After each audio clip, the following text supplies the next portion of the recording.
You can tell by the way when I move that I'm a. How does that go? I screwed it all up. Oh well. It's always a good intro when I screw it all up. Right? Right. I got one of those buttons to push over here and it's going to be fine. It's the intro. Not that one. Not that one. That one. What are the humans doing?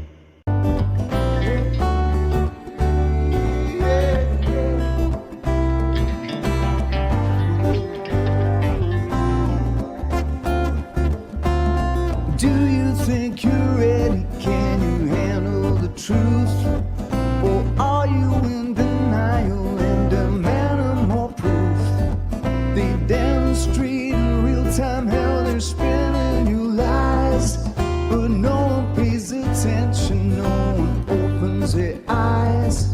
They walk around like zombies with their head in the mobiles, signaling their virtues with a pick on their profile. Yeah.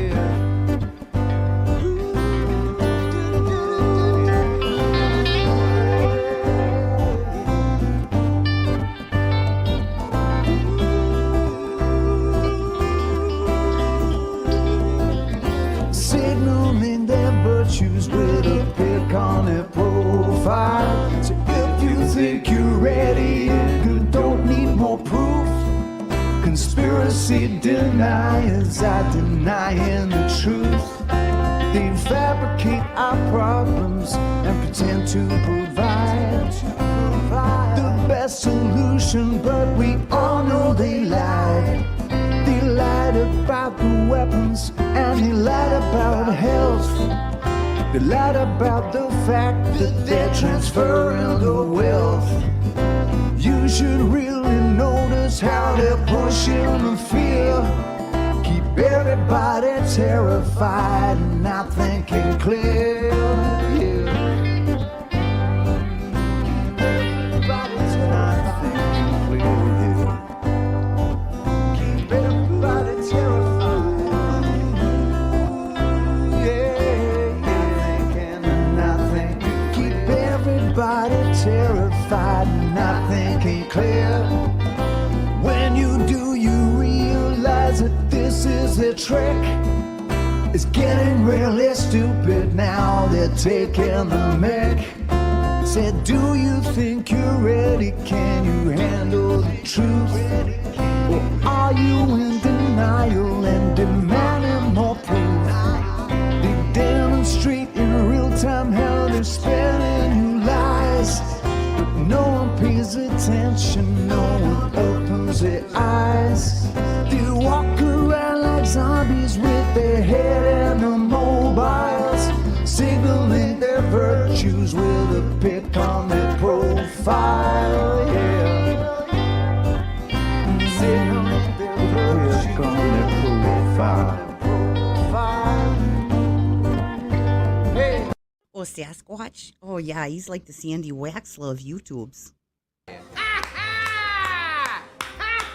Next time he'll get his own ketchup. Good evening, ladies and gentlemen. Welcome to Sasquatch Shills, for Sasquatch Shills so you don't have to listen. Everybody's had to deal with an agency at some point in time or another, from the DMV to the local hospital. Every single one of them seem to have only one function in life, and that seems to be fuckery. I don't know why it is, but every single agency on earth seems to exist for the sole purpose of bloating its own budget and exploiting anything they can get their hands on.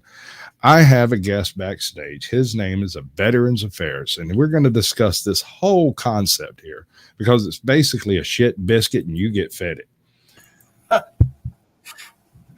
Oh, sorry, I should have warned you. I have a turn of phrase. My bad. How you doing? I'm doing good, man. Thank you. Absolute fuckery. That's right. All right, we have a ton of people in chat, and for those of you who are expecting Heather Holt, she'll be on the After Dark as soon as we wrap up with all of this, which will be in approximately 52 minutes or so. But until then, I want to bring you up on big screen right quick, and you can tell everybody what's going on, bro. This is a Veterans Affairs. Hello, everybody. Thank you, Sasquatch, for having me on your show tonight.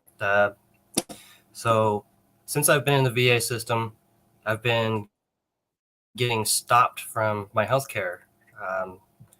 There's a lot of things that have happened. I've been through 5 different VAs in the matter of 3 years because of the crazy things that happen there: harassment, malpractice, false policies, people filing false police reports as well. And now it's coming out, and instead of trying to help me, they're trying to silence me. That is a common tactic. I can tell you what to expect in the future, my friend. And this is coming from someone who's interviewed several people in similar type situations. From a broken?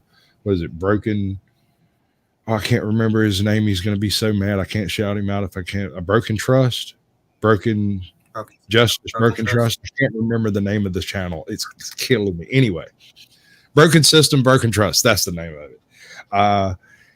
He's dealing with CPS. We've got ATL over here dealing with Cobb County, everything. My man's been to the GBI. He's been to the FBI. He's been to every lettered agency in Cobb County has had a visit from that man. He's like the freaking poltergeist.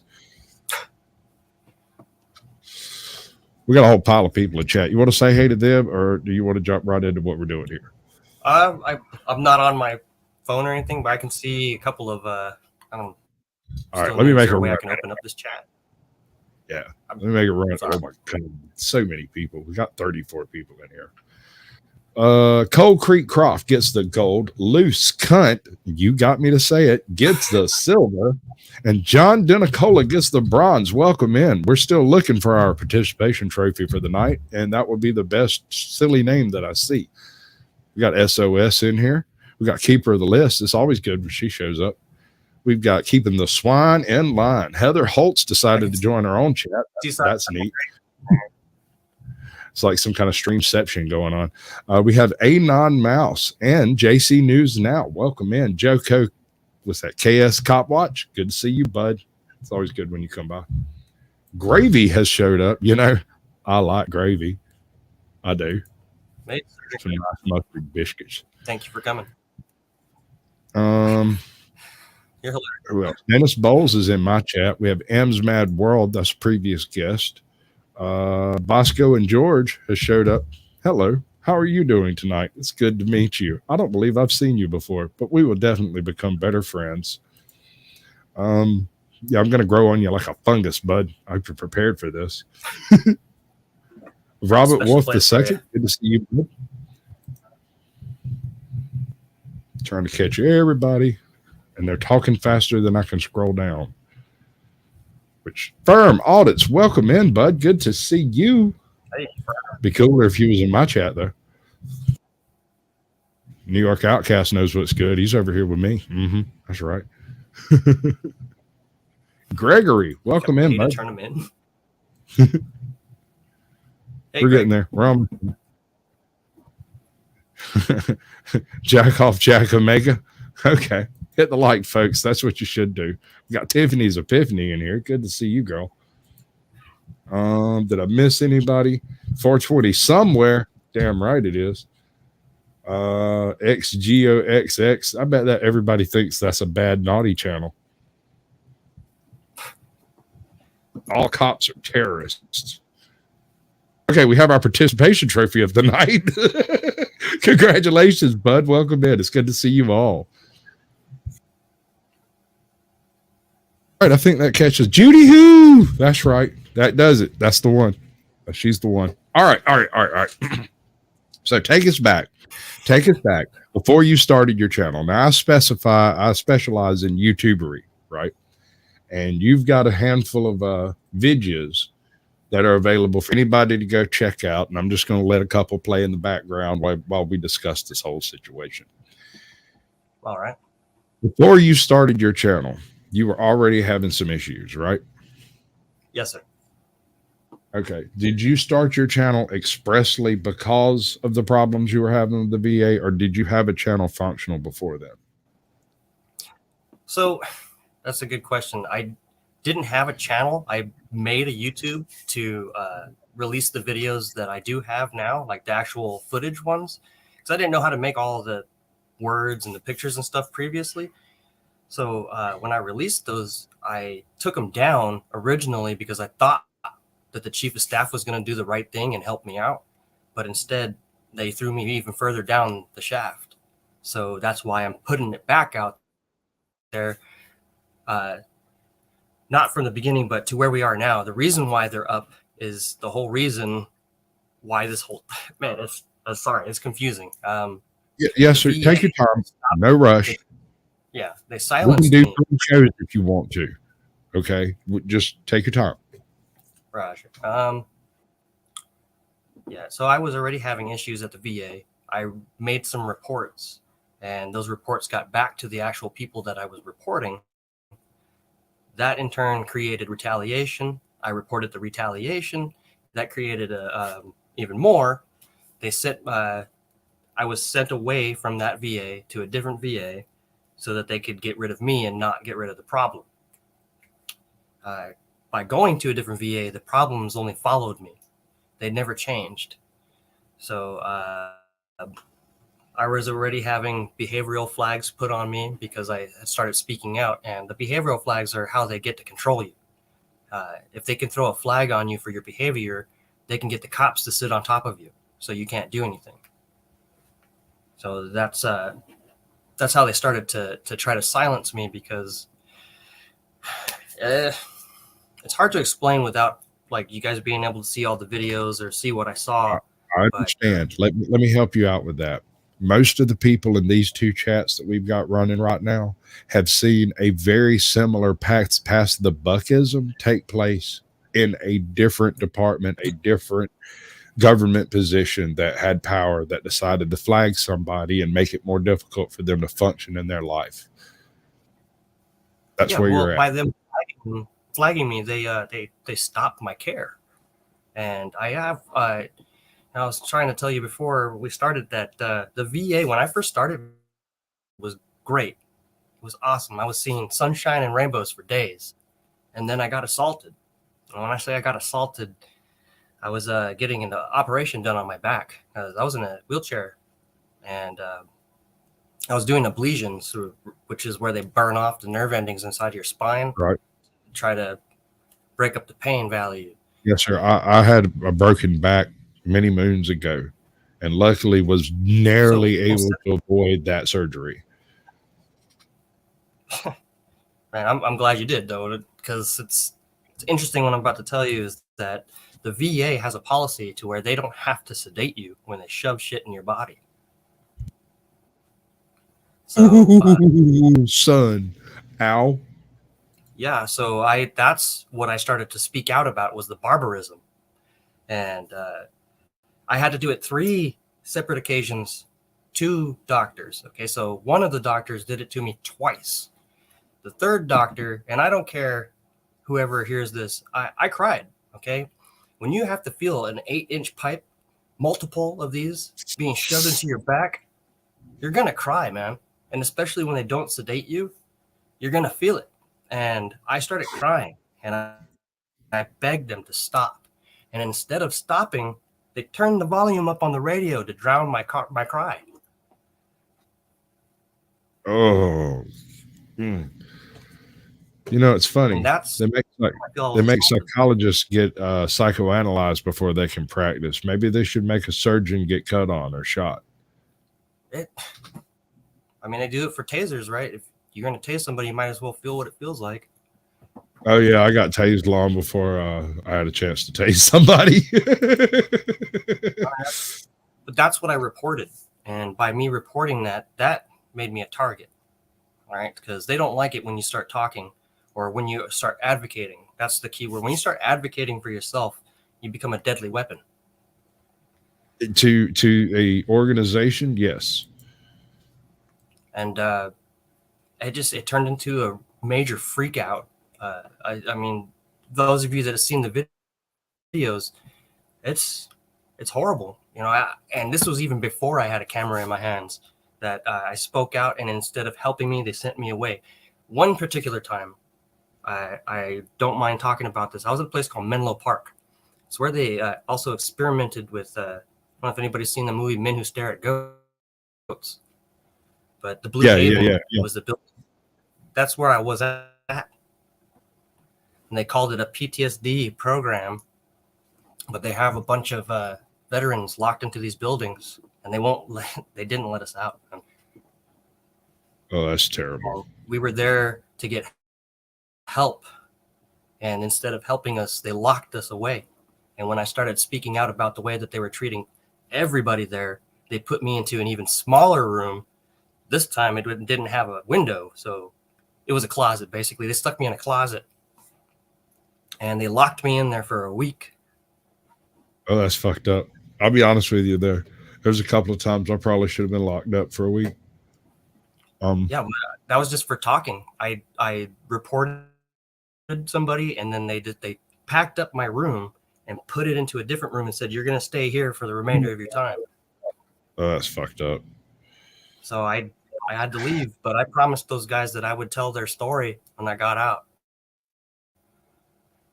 That's cool. Sorry, man. That's stressing me out thinking about it, but I'm sorry. We can go in a different direction if you'd like. No, it needs to be heard. Menlo Park, and I've never been to prison, so I don't want anybody to take it the wrong way, but to me personally, I feel like we were imprisoned. We were put away because they didn't want to see us anymore. Exactly. Because if they see you, they have to deal with you. Yes, sir. So the whole idea here in general is to utilize your First Amendment to put pressure on the system to change it for the benefit of not just yourself, but everyone else. And that's why I chose this channel, folks. This is why he's here tonight, because that is a noble goal. Well, I mean, this guy that you guys see in the background, this guy's name is Mike Alvarado. He's a patient advocate. Now, when you hear the word patient advocate, or when I hear it, I think it's somebody that's supposed to help me, the patient. This guy's aim is to get me out of the building as fast as possible. And the guy threatens me. He's about to jump up on top of his desk to intimidate me. I've watched this. It's absurd. This man spends 20 minutes basically telling you that he doesn't have to give you evidence that you were actually there, that he actually received the paper. A 2-second signature, a simple write the date and sign it and hand it to you, and everything's done. You're gone. You walk out the door with what you came in to do. Everybody's happy. He never thinks about you again. But because he didn't want to tie himself to ignoring your request, because you were submitting a legal document, he has to acknowledge receipt of it, or it's not official. So, and then his superior told him not to sign it. Oh, I hate these people individually. Like, he calls the guy on the phone while they have me kicked out, or not kicked out, they have me locked out of the room, which is not a patient care area. By the way, balls up on you, dude, for putting your foot in that door and not letting him shut it. That took some fucking D, dude. That's some big dick energy there, man. Sasquatch approves. That was a good move. Because technically speaking, any decision that's made on behalf of the paperwork that you handed to him is part of your public request of information and part of your effort to get that information. And all you need is verification that it's been requested. That's it, right? That was simple. And that's something I was talking about today, is that the simplest things, signing your name, acknowledging your presence, opening a door for somebody who's disabled, they can't do that. It's like it's genetically impossible for a VA employee to help. It does seem that way. There's a whole lot, and I've noticed this in a lot of governmental positions. There's a whole lot of not my jobism. The automatic reaction of any one of these functionaries is to pass the buck to a different department and make it somebody else's problem. Right. Like when you saw in the video, when I go upstairs and I'm like, hey, where's that information that you supposedly had? Oh, I was asking him for it, so he should have it. And that's, like you said, it's classic pass the buck. Just accept the fact that you fucked that guy. Sorry. Or just accept the fact that I asked and acknowledge it. You're not actually asking anyone to take responsibility for any particular action other than that this has actually happened.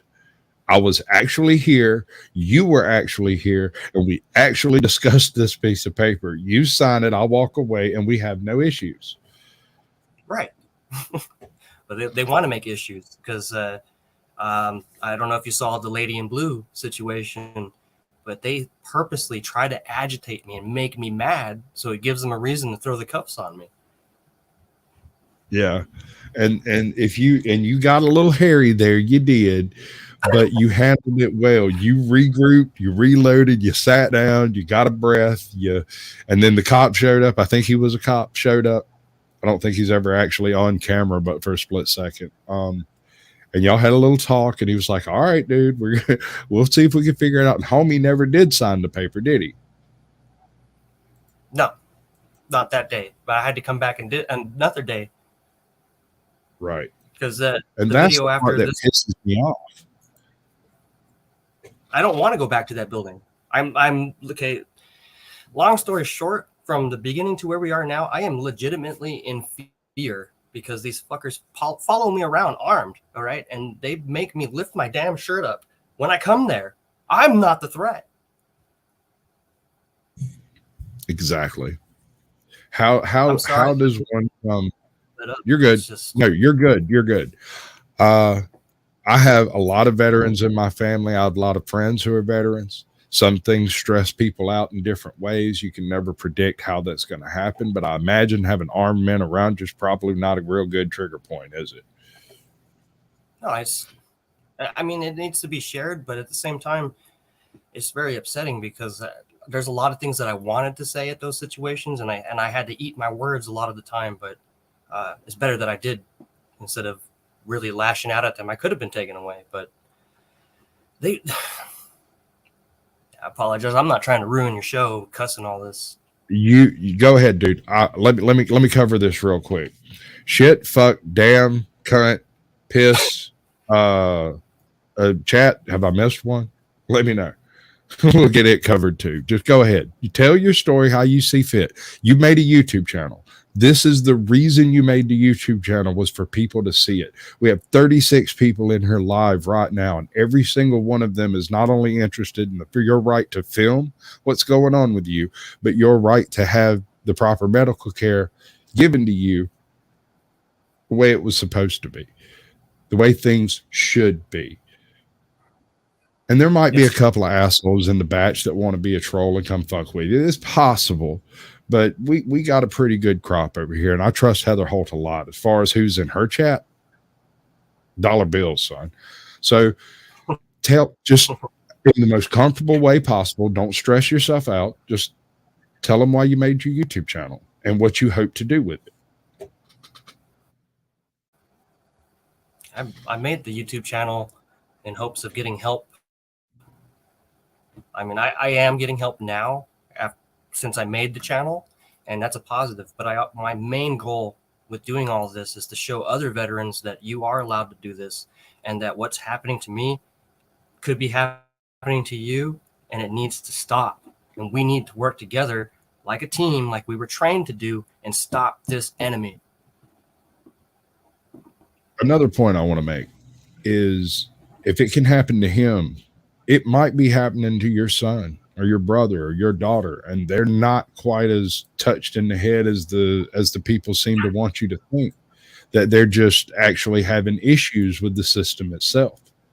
The individuals that make up the system can cause immense problems just because they have personal biases. 100%. That statement alone, the bias is what stops the care. Right. Because they know that go ahead. They know that if they speak out on our behalf, their job is in the wind. You know? So they don't want to lose that paycheck. So they're going to 100% back up the VA. Like, if you have the slightest inkling of, oh, you might be a threat to staff, you went from being a nobody to being the top of the list, and now you're on a watch list. And everybody knows your name because your picture is floating around the whole damn facility. Well, let's be honest. If you're a modern American and you're not on a watch list, you're not living your life right. Right. And that's the same thing. Like Congress is basically refusing to speak to me because I'm on a list with them.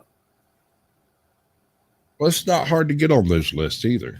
I found that out. Yes, sir. I give you even money based off of either my record, my employment history, my library selection, or my YouTube channel. I'm on a list or several. I'm hoping my FBI guy is real entertained. You know how you were talking about folks going to every letter agency out there? Excuse me. I've gone all the way to the top. I've gone to the FBI. I've gone to my state controller. I've gone to Congress. I've gone to the governor. I've been to different Congress members in my state. And everybody's just, hey, man, let's get rid of this guy. He knows too much. And that does seem to become a problem. Now for the prediction. I told you I was going to give you a prediction. Yes, sir. All right. So if it hasn't already started, here's the way this is going to go. They're going to lose all of your freaking information a few times in each department you go to talk to. There'll be no record of you having been there. And then when you get upset about that, they'll attempt to trespass you from the location and then try to put a criminal trespass order on you. And if that doesn't work, they'll probably utilize some form of public disorderly on your next visit, regardless of whether you get disorderly or not.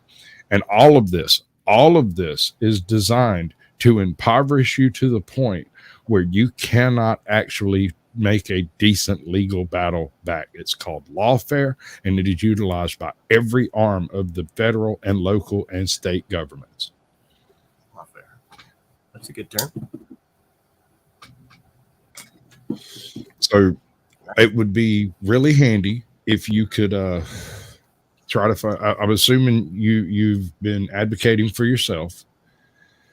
Yes. Hopefully we'll be able to find somebody that can put you in touch with a lawyer that might be willing to take the case pro bono. I can't promise you that. I can just promise you that there's a lot of really good people around, and hopefully one of those people will notice your case. They'll take a look at it and do what needs to be done. That's the desire.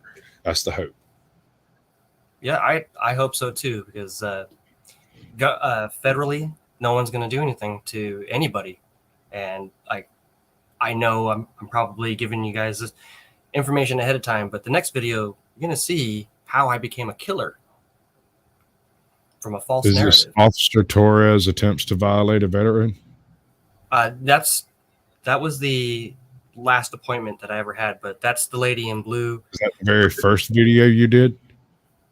Yes, that's the first live, or not live, but the first footage that I put out was that he. Right. I got a thing I do. Yeah. This is what makes it a show. It's the only part of the show that is actually a show.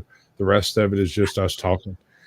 So I got to do it, or it's not a show, because I'm a YouTube paleontologist. Function. You don't want cars? Yes, I'm a paleontologist. Oh, it's okay. There's dynamite in this bag too. I am a paleontologist. I'm a paleontologist. Paleontologists study really old stuff. Like crackers. Because bad movies are funny. All right. Yeah, it tickles me every time I see it. Okay, so this is your first upload. If Yes, you decided to upload this, there's very little bit of editing. Most of it is basically screenshots, copies, and slideshow type effects, right? yes. Very phone-based, rudimentary. You've come a long way, brother. Y'all check this out. It took me 6 months to figure out how to do this on the phone. And the reason is I used my computer for the most part because I was trying to do recordings, but I had a bad microphone and I couldn't do a decent recording but I could do a live stream and that would work. So I ended up live streaming, and here we are. So do you want to hear this one and just play it through, or it's only about 3 minutes? Yeah, we can turn it up. Let Or everybody you see. can just explain what's going on. Yeah. It's up to you. So previous to this incident, I would say less than 5 minutes. Okay, that guy, that fat porky pig right there, was waving at me when he saw me come in through the entrance.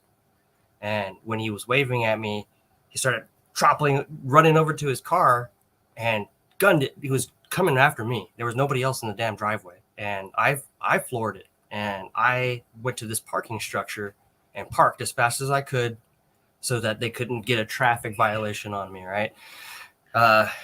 As he was following me, this guy happened to save my life by coming in through the exit. So I heard what was going on. This guy was telling him to stop and stop. The guy was confused. Like, I don't even know how he made it there. He was so confused. But instead of harassing me, he took his anger out on this other veteran. So as you can see, there's no way that this confused veteran requires 2 additional officers on scene. And they're there for me. They have the lights on because there's an emergency. And Right. they were already coming over because they were coming there for me. That's why I say, are they really there for a confused veteran, or are they there for me? But I was filming because I didn't agree with the fact that they were going after him instead of coming after me. Oh, sorry, Officer Porky Pig. That's Officer Porky Pig to you, not just that's all, folks. Thank you. I don't know, dude. Cops will utilize any excuse to justify their positioning. No matter what you do, they will come up with some legitimate reason why they should have been there at that point in time. They are professionals at that. It's the only way they can cover their ass. What blows my mind is how little of that stuff is actually documented. Yeah, they didn't write this report, and I have a follow-up phone call with the officer that's on scene. You can't see what I'm pointing at, but at Officer Torres didn't write the report, but also tries to cop-splain to me that the guy was violating the law. If he violated the law, then he broke the law, so you need to write a report. I mean, I'm not a cop, I'm not an expert, but it's common sense, I would think. Yeah. I also keep in mind there is a dispatch call that is recorded. There is a phone call that probably took place at some point in time that would also be documented. And then there would be the rerouting through dispatch of those units to that location and the reason for which they were routed. All of that information should be available with a basic FOIA request. Man, that's another story for another 5 hours. Hey, like I said, if you want to make this a series, bro, I'm so down with that shit. Yeah, the FOIA to the VA is a joke. That's all I got to say. There is no freedom to the information at all. I have gotten a $265 invoice for my own fucking records. Yes, sir. Yes, sir. That is a common occurrence. That's another part of that lawfare we was talking about. It is specifically designed to impoverish you to the point that you are incapable of mounting a satisfactory legal defense. That's and they want to say that, it's not part of your health record. Well, according to VA policy, whatever happens on VA facility grounds is medically, however they jargon, but it's all medical. It's part of my record. Yes, sir. That's the way it read to me when I looked through it. And when we went after Pop's records, there was a little bit of stink that happened. He went up there twice and they told him he couldn't have them. And then me, my sister, and my brother went up there with him all together and pitched an absolute stinking fit. And there were too many of us to really just put us all in the paddy wagon. You lock up a whole family, you're probably going to have to answer for some shit like that. And my sister is a grade A #1 Karen. She is the best. What's up, Havoc? Welcome in. So do you have any Karens in your life that you could possibly exploit? I mean, call. Not me, man. I really, honestly, I don't really have much support other than the YouTube community and everybody else that reaches out through these channels and platforms. And the only other person who's really in my corner, as far as physically, is my family, my immediate family. Like I was telling you before, my mom thinks I'm losing my mind and making this shit up. You can't make people watch. I can lead a sub to a channel, but I can't make them watch. They may or may not enjoy your content. They may or may not take interest in what you're doing. They may or may not care. I can't. Well, yeah, I didn't think that anybody was going to watch it at first either. I didn't think that. I didn't either. I was aiming for the world. I was just aiming for the veteran community and aiming directly at the VA so that they would see what they're doing. But you've stepped into the realm of First Amendment. And there is a huge First Amendment following on YouTube, because YouTube is so strenuous on their censorship and their methods of dealing with people they don't particularly agree with are so strenuous. We've developed a parallel community of people who utilize YouTube but utilize other communication formats, Discord, Telegram, you name it. To communicate things like this show, where we present things that YouTube might not want to get more exposure. It goes out in ways they don't really expect. And that's what I try to do, is I try to bring a twist to the concept of YouTube. Your share button is one of your best friends. Just because you share something for someone doesn't mean they'll do anything at all for you. They may never even acknowledge it. It's just one of those superpowers YouTube gives everybody. So abuse that shit. And a lot of times people will reciprocate. It's just a numbers game on that end. Oh, we got Smoking Auditor in the chat. He's over here putting in work on my channel. I appreciate it, bud. We're starting to get a little hairy in there. A little hairy scary. I don't know if you saw this video, but there's when I go around to the other side of the vehicle, he goes and activates the alarm just to be a dick. Yeah, I noticed that. Oh, and I usually do your most recent video. You did like 3 right before I went live. You had a short. Oh, okay. So yesterday that pissed me off so bad that I had to get it out, man. Yeah, I just didn't really have time to update my playlist. Oh, you're all right, man. Now, basically, I've been calling Congress since April, and I've got 0 response, 0 emails. I went to a town hall meeting in August and met with a representative. The guy signed my paperwork in receipt, and they still won't call me back. Wow. So I went to the office, and they're not even there. They're never there.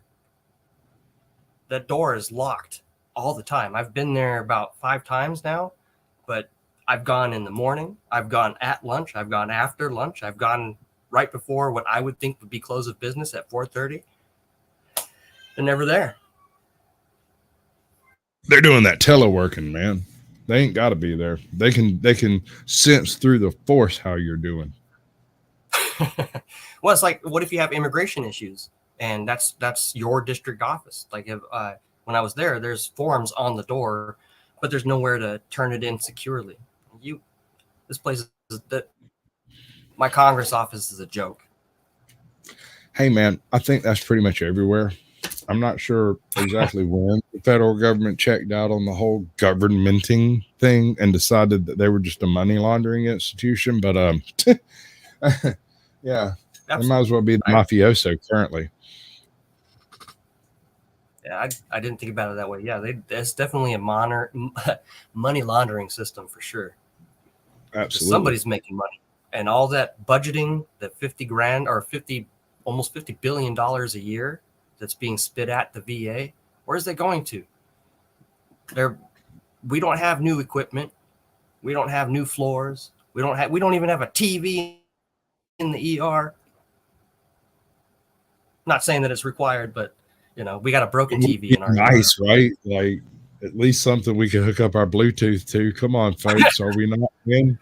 We can watch this. We can watch Sasquatch in the ER. There you go. My man's got the right idea. Y'all do what he does and check out Sasquatch when you get the chance. Sorry, I also shield for myself. It's sort of a knee-jerk reaction. Like, comment, and subscribe, folks. You know the funniest thing? Go ahead, man. Have you come across the situation where somebody asked you what you do and you had to tell them you did YouTube videos? Not yet. There was that moment where you drug your toe around and was like, well, you know, I kind of do YouTube videos. Right? Nobody has a problem with me recording except the employees. I've had other veterans come up to me and say, hey, are you recording because of this, this, and this? I'm like, yeah, actually. And they're like, yeah, I thought about it. I just don't want to do it. It's like, yeah, that checks out. That totally checks out. I have seen situations with like official misconduct and for public safety or ATL are sitting in a lobby waiting for some public official to come and talk to them for a few minutes and maybe sign a piece of paper saying that they were talked to and that this subject has been brought up and it's all official, like, and somebody else walk in and go, oh, are y'all recording to try to get these people to actually deal with the public? Well, y'all just go right ahead. It don't bother me one bit. You're on what they're doing. Tapatios. What's up, bud? Good to see you. There's so many people in chat to keep up with them. It's absurd. They try to make the mob mentality. There is this huge gangland mentality going on with the police, man, and it is absolutely heartbreaking. In that video, that scene right there, Maurice, that's wearing the Cowboys jersey, he asks this guy, and he and I have never met until that time. He asks the cop to stand by because he thinks I'm a threat. They have no idea why I'm there. They have this narrative that I'm there to kill them. How tall are you? I'm 6'1", 73 inches. Okay. All right. What's up, so Cap? They try to charge me with disorderly conduct for recording in the lobby. Good luck. So they don't charge you at the VA, right? So they put it into your file as behavioral flags. Oh, Lord. And then you become a targeted individual. Yeah, and I'm not even, I mean, I can't say it lightly. I know people like to use the term targeted. Every fucking employee there knows me. I am clearly a target. Yeah. Well, I got a buddy of mine, and I'm not going to mention his name because he's had a very similar problem. He's got a little bit of a temper issue. It's not a physically violent thing. He just raises his voice and tosses his glasses around. I mean, everybody's got their quirks. His just looks like he's fixing to bite your face off, right? So once you get over that, he's a perfectly cool dude. But he'll like snap because the ice cube broke wrong. Like nothing. And he'll just freak out about it for a few minutes and then he'll cool off and he'll be fine. But when he goes to the VA, that gets him locked in the room with the turtle suit. Have you encountered the turtle suit yet? I haven't had to be balled up like that yet, but I've been to the building where they do that. They've escorted me across the street. I got locked up a few years ago, and on my way through the little place, I come across a dude that was standing in the corner strapped to one of those little lean-tos with the turtle suit on, and they stopped me right there at the little place to get on the elevator thing, and I turned and looked at him, and he was sitting there with the mouth guard in and the bag over his head, and the full hug you turtle suit on. He had the full works on, and I looked at the guard that was walking me, and I said, "Hey, man, how do I get one of those cool ass suits? Because I'd love to be a turtle."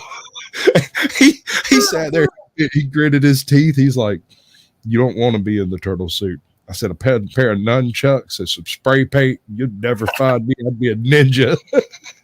He's like, "Don't talk like that around here, man." Then you will get the turtle suit. You know, I know in his head he pictured me stealing that turtle suit and hopping the fence like a ninja running away. He made it over the fence, dude. I ain't got nothing to run from, dude. Ever since I managed to kick bugs, I'm good. All right. So let's say, all right, personal advice. This is my personal opinion. I am not throwing shade. I know several people who absolutely love your videos, and most of them are very good. Some of them strike me as extremely busy. Is this a byproduct of spending too much time working on the same video, or maybe not uploading often enough? How do you go about getting your content is what I'm saying. You film, okay, are you cutting edits out of your previous content and uploading So all those? my videos are already recorded. We're losing connection here. I didn't hear what you said. Or you film the VA? Do you film cops? No. Like randomly? No. Okay. I didn't intend on becoming an auditor. That's what I got termed as. You're not an auditor. That's not what you do. You were trying to document your own experiences. Now, that is a style of auditing, and that is one full-on First Amendment defense that you can make, and it's a good one to stand on. ATL uses it well. I started doing the recording because the White House actually told me to do it, because I kept making reports about what was happening and that nobody wanted to take responsibility. The actual agent was like, yeah, you should go ahead and start recording this. Is that even legal? Oh, 100%. You are totally allowed to do that. Just don't be stupid and record people's personal information. So, easy peasy. Right. And if you happen to, this is another thing that nobody talks about. If you just so happen to record somebody's information, I think that's the wrong video. Yeah, it's the grown man crying all the way to jail. That's the first one for After Dark, which we're coming up on. If you happen to catch somebody's medical information, the legal action really is to blur that out before you upload it. You know, it doesn't matter that you have private information. What matters is what you do with it and your intent with it. If you don't have illegal intent with it, then it doesn't matter that you have it. There is no legal issue there. The legal issue might be them allowing you to get it. What's up, Joe? Cool, baby. I thought he was mad at me and didn't love me no more. I'm going to let him be my big spoon tonight. Have you met Joe Cool? I've seen Joe Cool's name. I haven't met him. Never. Well, let me give you be the first then to give you the warning that at some point in time in this YouTube sphere, you will have to sit on a panel with Joe Cool. That man's going to come at you. He's going to come at you hard. He's going to have some difficult questions to parse out, but stay calm, stand your ground, and do the thing that you know is right. And you'll be fine. You'll be just fine. He hates me. I love him, but it's okay. It's a strange relationship. We cuddle.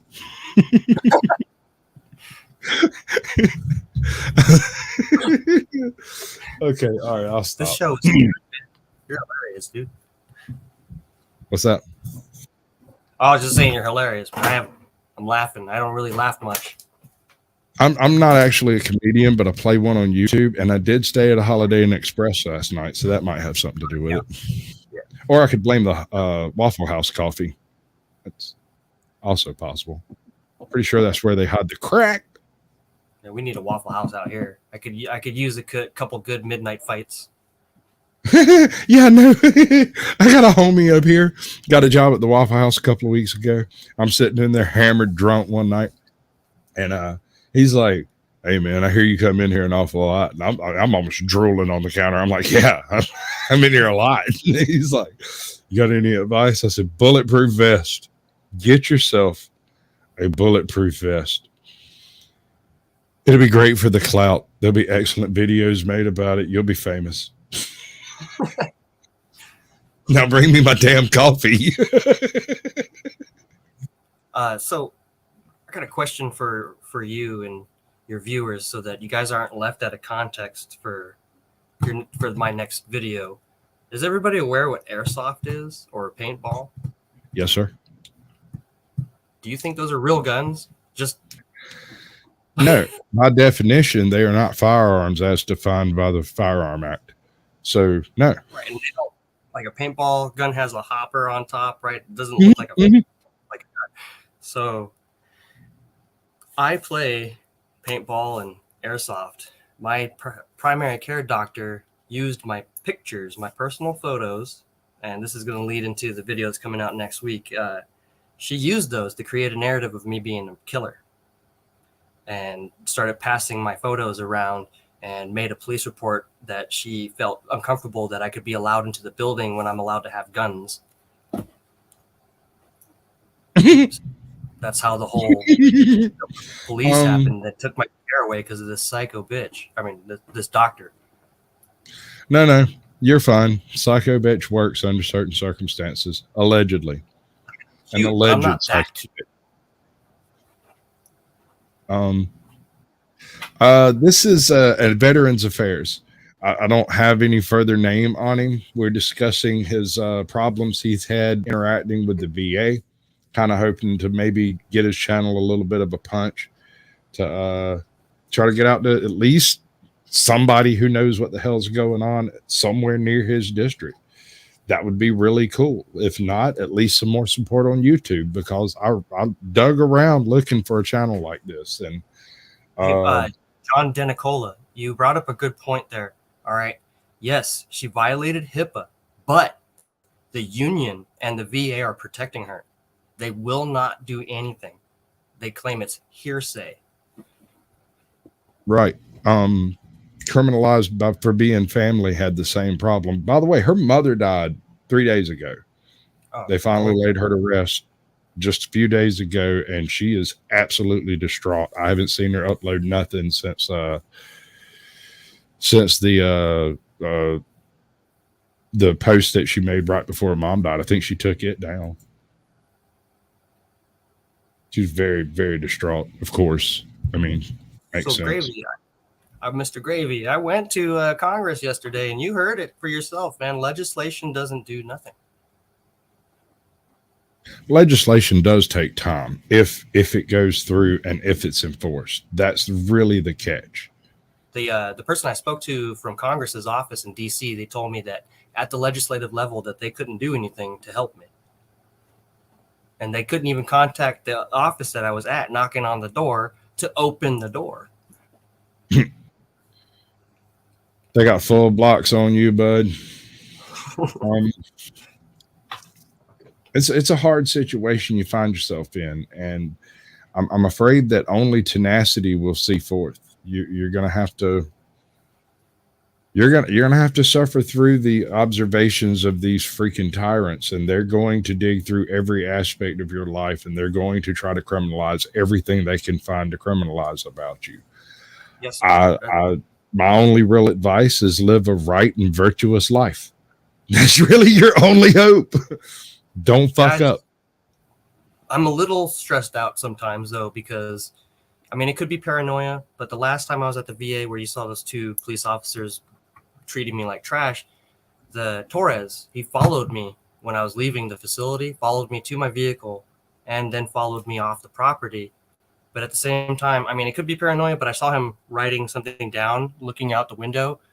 I personally believe he was writing my plates down because he wanted to come hang out with me after hours. Right.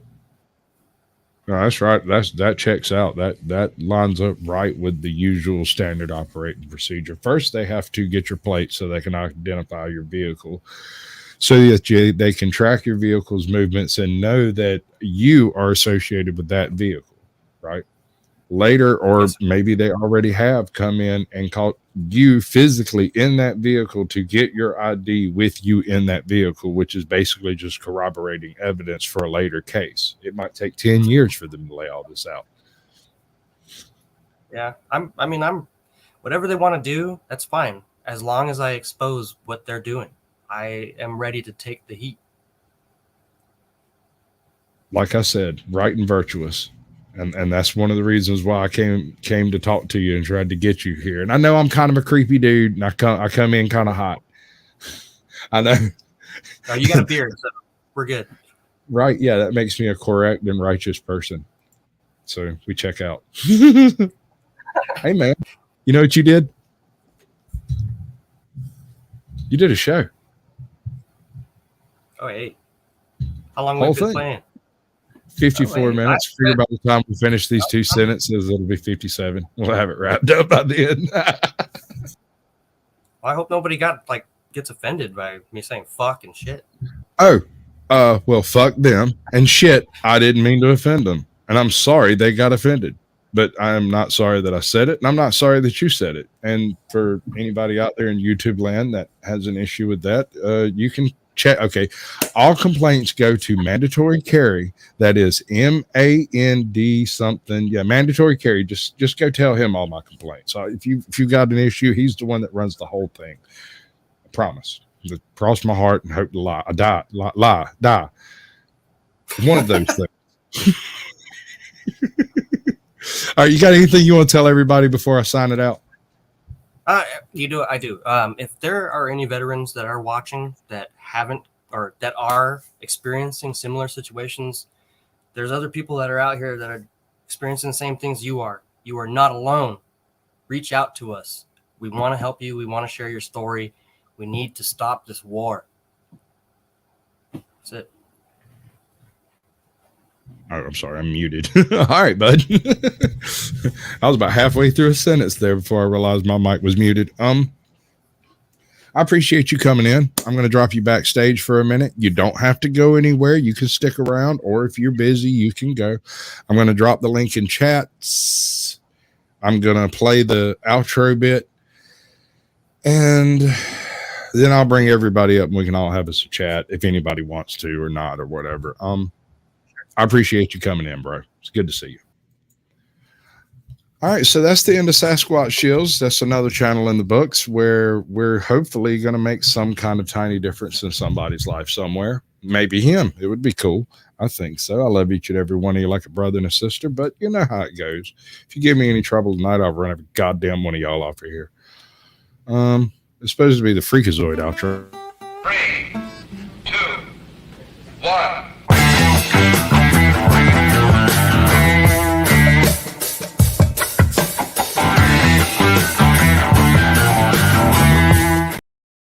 That's all you get. That's good enough for editing. Oh, It's a cool tune. Let me do this part. All right. So everybody in did you write that in the song? No, hold on one second. Everybody in Heather's chat, if y'all want to continue discussing with this gentleman, y'all need to jump over to my chat because I'm going to end this before I play any other videos so that she doesn't catch any copyrights or anything like that. I'm doing it to protect her channel. She shared the link. Otherwise, it's in Caucasian Sasquatch at YouTube. Come on in, man. I mean, water's fine, I suppose. And I'm going to give that about a minute and a half before I go on with what I got planned. That was excellent, dude. You did real good, even when you got a little flustered. You run it in well. I appreciate it, man. Like I really need the story to get out. And things need to change because if we don't stop it now, it's just going to keep happening. I'm not sure there is a way to stop it without abolishing the VA and rebuilding something in its place. Right. I know it that has there's become a monolithic structure of injustice. Unfortunately, yeah, it's there's not enough of us yet to take it down. But because my uncle, he told me to stop. He said, "Stop what you're doing," because I already tried. Because he came back from Vietnam and didn't get, he's been treated like shit, and he told me to just give up. And I told him I can't do that. Just because you said that, I'm not going to give it up. I'm the same way, dude. I haven't had a whole lot of verbal support throughout my life. For the most part, people just shrugged at me when I was like, "Hey, I'm gonna do this." They'd shrug at me and nobody cared, and I'd eventually quit doing it. Whatever it was. It's not fair to the next guy. That's how I feel, and I'm hoping that you helping me share my story can encourage the next veteran to come forward and help us stop this. What I'm waiting for patiently is for that one special forces veteran that comes rolling through not getting the proper shit, that uses his skills to take this whole situation completely wide open. That we can hope, right? Yeah, I mean, I don't have the best investigative knowledge or anything, but I'm pretty sure that, like you said, some top tier operator that has years of experience in intel can rip these people a new one. All right, here it is. It's fixing to happen, brother. I hope you put Jim Cole, I'd like you to meet a Veterans Affairs. Hello. Let's Be get it. nice. Veterans Be nice. Affairs. Be nice. I'll give it a shot. I All missed right, the video, so I don't know what your gripe is, Veterans Affairs. I missed the vid. Can you tell me, and if it's okay with Sasquatch, can I get a recap? I'm sorry, I got here late. I was on a panel somewhere. I'm sure you were. Go ahead, brother. Right. But what's your gripe with them, bro? Well, currently, I'm just trying to get accountability. Previously, it was denial of care. I was getting denied my actual health care because I started speaking out about malpractice and started making reports. The police started fighting back against me because they wanted to cover it up. And since I'm fighting back, they're silencing me. And they already stopped my care. They stopped my ability to communicate with the doctors because they have a secure message system. I know I didn't go over this, but that's the primary way that we communicate with our doctors, besides a phone call, which that could take weeks to get something back. But the email system, they said that I was abusing it by threatening my doctor. I didn't threaten her. I told her that I was going to expose the VA, and they said that that was a threat, and they took everything from me. Ooh, are you saying the cops in on it too? Oh, yeah. Yes, they covered it up. They did very well at it, and I'm pulling it all back out. Because they didn't know I took pictures. I didn't know I could record. You took pictures of what? During the mask mandate, when we had the lockdown, when you had to do 2-week quarantine, I was at a program in Menlo Park that you had to be quarantined for 2 weeks, like 0 human contact. Well, after they'd let me out of this room, I kept they would make me wear a mask, but nobody else had to wear a mask, and this was during the mandate. So I reported the staff not wearing masks because they get to go home. I can't go home, so I can be infected when they come back. I mean, it's a whole big thing, but I reported it, and instead of helping me, they took all my shit, moved it down the hallway into a closet, and left me there and locked me into this room for a week for solitary confinement. Because you reported them for not wearing masks, they locked you in the closet. Yeah. Interesting. And I reported that to the patient advocate, and she was in on it. What did you guys see on video here today?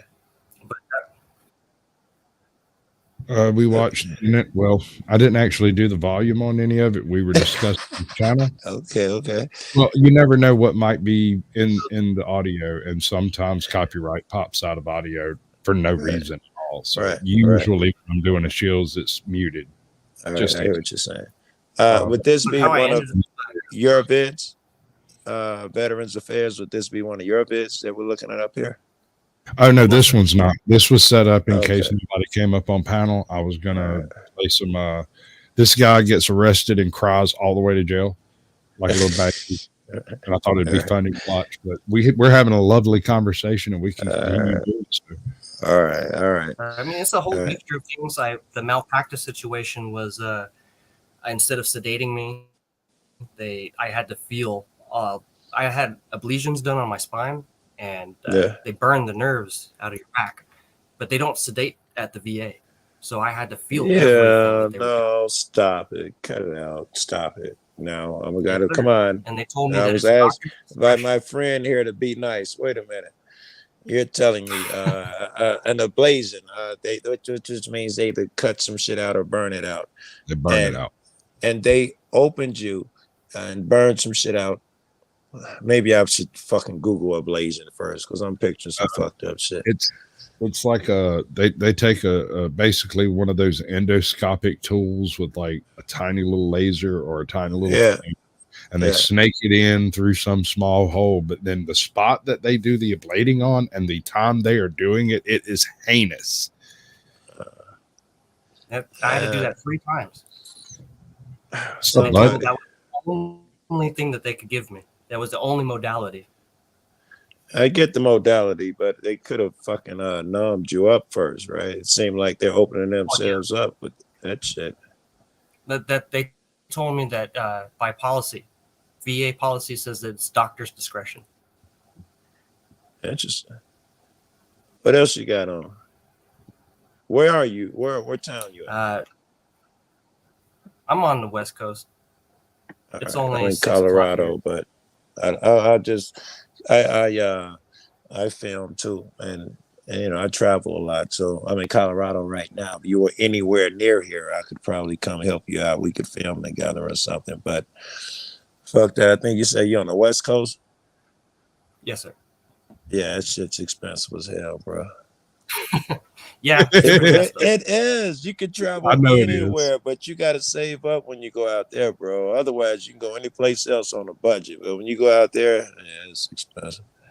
Yeah, there's a lot of stuff to do out here, but the gas is ridiculous. Yeah, absolutely. You guys homeless problem out there. I do homeless here in Denver. I was out there yesterday or the day before or something. And I thought I knew homeless shit being here in Denver, right? No, you guys, one of my friends was like, I was like, where's the encampment? He's like, don't worry, you'll smell it before you see it. And he was right. Blocks we away. have sections of our river shut down. Yeah, it's crazy, bro. Hello, Angry Vet. How are you doing? When they cleaned out the camp over here, they found 3 bodies, like 3 dead bodies, just laying out there. What's good, Angry Vet? What's shaking, guys? What's shaking? Hello, Angry Vet. Welcome to the channel. This is where we keep the My infinitive. hands around the V. Did you see, Angry Vet? Did you hear this man's story? I'd like to hear your opinion on what's going on with him, how they treating him and shit. What do you think? Oh, I think it's completely disgusting. I've been following this man's story and have been a part of his life for ever since he started, exposing this stuff. Very good. What's up, Fern? And it's crazy. I mean, I started when I started exposing, what was happening to me with the VA. I started getting inundated by other veterans sending me their stories, and they wanted me to hear what they had to say, and this man's story popped out. Pretty much gross negligence all the way around, and he's got video evidence. That's never happens, right? Yeah, we all have the video evidence. The only really big difference between his horror story and mine is that they're actually going after me, for wiretapping, and got charges on me and all. He hasn't run up against that, but that's pretty weird. It's extreme measures that they took against him, and then they gave me a slap on the wrist basically for doing the same exact thing. Yeah, they probably saw him as more of a threat. Hey, well, yeah, I mean, but yeah, it's disgusting, Joe. I mean, this shit is it makes you think. It gets deep into your heart about, like, if they can do this to me, who else are they doing this to? And I get 3 or 4 emails a week. Yeah. A week. Yeah. It's pretty bad. It is, and you know that I mean, per VA, like mine alone, there's hundreds of thousands of veterans that go there. I cannot be the only one that's experiencing this in my VA. Well, you guys, not you guys, but the VA has a shit reputation. I'd imagine many people have complaints. You won't have a problem finding one or two. Most people talk about how shitty it is. That seems to be an effect of any bureaucracy whatsoever, is to bloat their own usage. Of course. Yeah. Yeah, and it needs to what is discussed. What's really interesting about it is the way it all happens and the way it's organized and implemented, like to silence us. It's a big racket and a scheme, like cop shit. The way if you complain against the government, the way cops participate in silencing you, they don't, they're not there to help you or your complaint. Whoever it is you're going up against, whatever government it is, they're complicit. So I can get an idea that if the VA wants to mishandle some shit, everybody's backing them up. I can see what you're talking about. I can imagine every direction you go to, they've heard complaints from other people, and they're well prepared with how to shift the blame, how to spin you, how to soothe you without actually doing a thing for you. Yep. That's you're 100% correct. Yes, sir. 100%. Same thing like 3,000 subscribers. Where it all falls apart from the amount of distance that other veterans have to travel, and they get to go to community care. But that's also a flawed system. And damn, Joe, you dark like her brother. Smile. Look, you said dark like OJ. I'm angry, man. I know you are, man, and I'm not picking on you, just laughing over here. I do apologize, but that is part of what I do. Me a smile. Well, maybe we could dislodge your sense of humor and get you giggling a little bit. Yeah. Oh wow, I was just picking, dude. You didn't have to.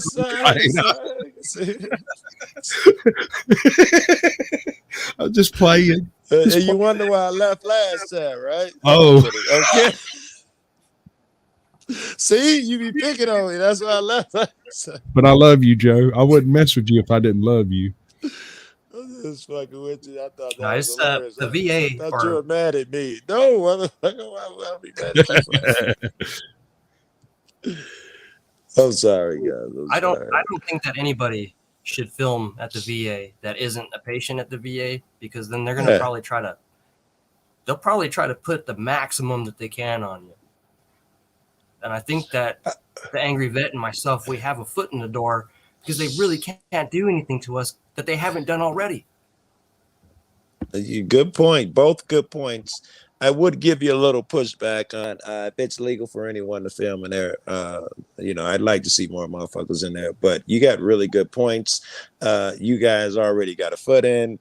They've already attacked you guys and shit. It's all smart. And the average guy going in there, he's gonna get shit. It better not be the average guy. It better be a Johnny 5-0 or somebody, or it better be all good points, man. I agree 100%, and that's one of the biggest things that I stuck to when I opened this channel. Was I wanted to try to figure out a way to bring the 1A community and veterans together, because it's natural connection there. Yeah, I believe it's a natural. Yeah, I believe it's a natural connection. Yeah. I think veterans will fight their asses off for their rights, and I believe. But I believe angry vet is having internet connections. They came and got them. Run. Veteran affairs, run. They're coming, they're knocking y'all off one at a time. They're coming to get me because I was ringing that doorbell yesterday. Watch your back, bro. They come. We got the angry vet. They done busted in the back door to come kicked in, cut his power. Right. I'm waiting, dude. Hey, I've already talked to my sheriff. I went and talked to him. The first time I landed 30 people in chat, and I didn't have but like 50 subscribers. I was like, there's something there. There's something there, Bo. I don't know what it is. I don't know what I'm doing, but I need to do one thing first. I need to talk to my sheriff. Yeah. I went and sat down and talked to him. I explained what swatting was, how it works, why people do it, what it was about. Gave him my personal number, which is the phone I have right here, to call me if anybody saying weird crap's going on, and I will take him on a tour of the house. I'll show him all of my lovely collections. It'll be great. That really is a thing. When I first started this, it was a Steve. I can't remember his name. I ain't seen him in so long. But he did like a radio show from his garage. I thought he was really good and talented. And someone swatted him in his garage, bro. And when I first got here, I didn't even know that was a thing, man. I was like, holy fuck. And then they trolled him on top of that. I didn't even know what trolls were, but people really went in on him. Like, you soft ass so-and-so. I was like, they're mean. Yeah, they're mean. They're people, dude. I was one of those people. I did that to people that I didn't like because of reasons and drugs and a lot of that. I'm sorry I dropped. It's fine, dude. We have all kinds of troubles. This is a Sasquatch Shills stream. Technical issues are part of the show. At this shit. I'm horrible at this shit. We're just glad SWAT didn't get you, man. We was envisioning all sorts of crazy shit over here. We were in our second episode. Hey, let me hit my mic and my camera for a second. I'm gonna see if I got some ice cream in the kitchen. Dude, it's your channel. Go ahead. So, like I was saying before, I think it's a marriage made in heaven, just based on the way First Amendment auditors work and the way. I'm not saying First Amendment auditors aren't fighters, but I think vets dealing with the VA, I think they're pretty. They could get pretty nasty. I've seen some of these vets get fired up, and they don't like it. But with the way the system is run and set up, they really don't have a choice in the matter, because a lot of them are living on their disabilities, and they don't want to get kicked out of the hospital. They don't want to lose their benefits and shit like that. So I think the First Amendment auditing community, connected with VA veterans, I think those two communities together can make some change. And it all starts with sharing and not fighting with each other, you know. I got 3K. I'm sorry. You don't have to apologize. I'm a little bit excited. I don't know why they care. Still haven't figured it out. That's a big number, man. I don't know. I'm just doing this thing. I like your story. Angry Vet, yours too. I've been in your chat before trying to chat you up, right?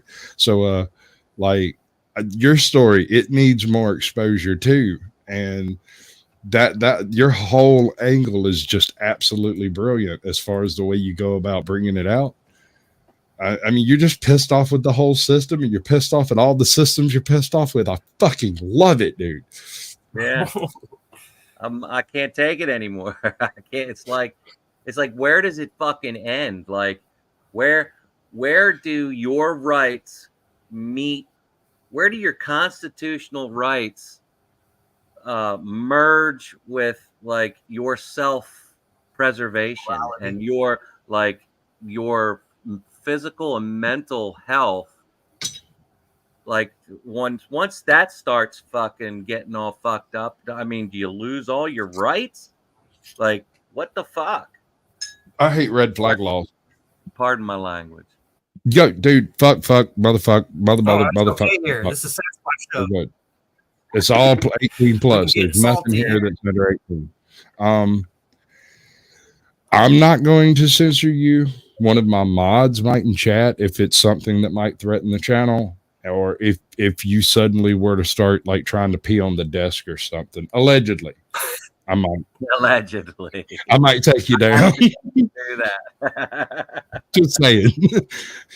You know, if your wife comes in swinging around her double-headed purple dildo, that might be an issue as well.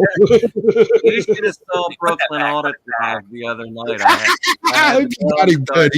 He stood me up.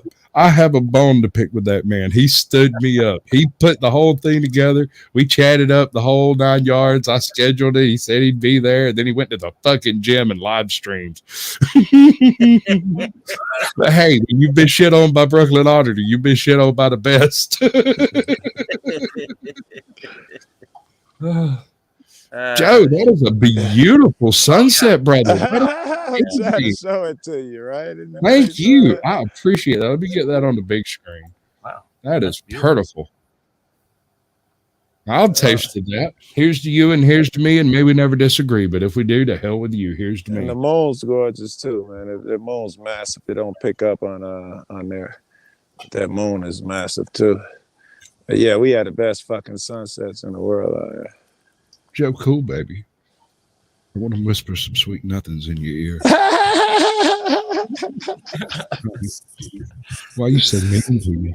Why don't you come over here and let me show your channel for you? Well, you don't have to twist my arm. You don't have to twist my arm. Baby, I'll do more than twist your arm. I'll twist a few things for you. Whoa. Mess with the wrong one. I'll dress up in a dress. Can.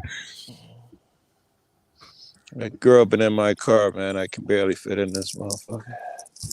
Yeah, dude, I hate picture. Right.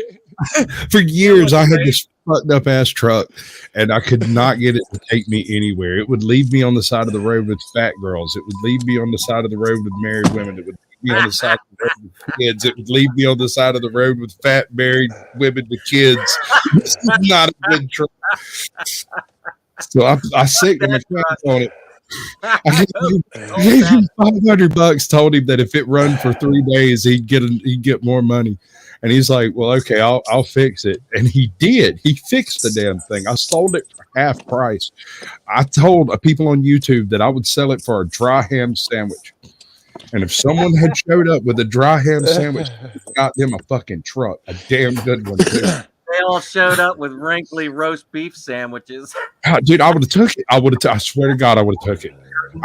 Listen, I went and spent $3,000 on this fucking truck. I had the water pump done. I had the timing done. I had all of the gizmos under the hood replaced. I had the fucking knock sensor replaced. Do you know where that motherfucker is? No.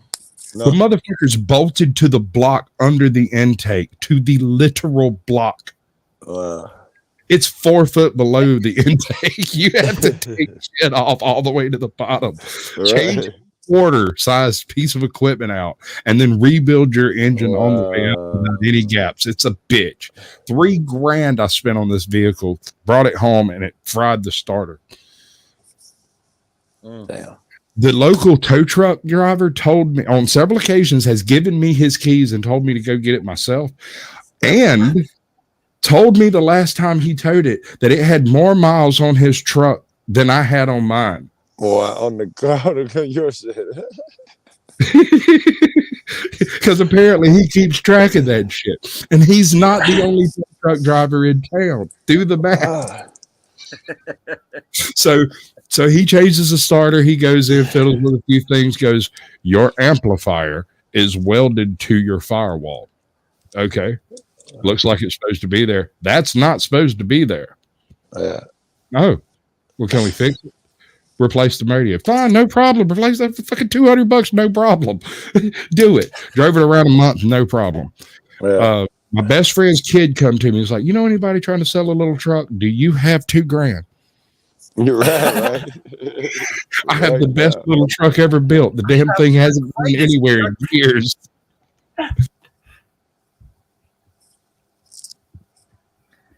You know what's you know it's kind of got my ass chapped a little bit is moist underwear. I when I first started this whole YouTube journey and all, I was blown away by the support from 1A auditors. They helped me grow. They reached out to me. I mean, some of these people I never even had to ask for them to help me. Right on, right and on. they just automatically kind of like took me under the wing and helped me when I needed help the most. Right on. But what's And I can what's say that about you because you helped me. Yeah. But what's disgusting to me is the hate. The hate that I was getting, not just from trolls, but the hate from other veterans. It was so blatant that why would another veteran try to call another veteran out for stolen valor when they have absolutely zero clue? Well, what do you think the motivation was? The first thing that popped into my head was that they are veterans, but they are sheep. I'm relating them to what we call sheep. Regular people call us out when we're watching the police. I'm picturing they're like the sheep of the system, something along those lines. Yeah, that makes sense. I agree. Makes total sense. And one thing that I've noticed, because it was me when I make this example picture of me, I know from my own experience that I didn't know the oath that I took, so I was trolling 1A people all the fucking time. No. And that's what I'm saying. Like, I had no clue that I took an oath to what I'm trashing.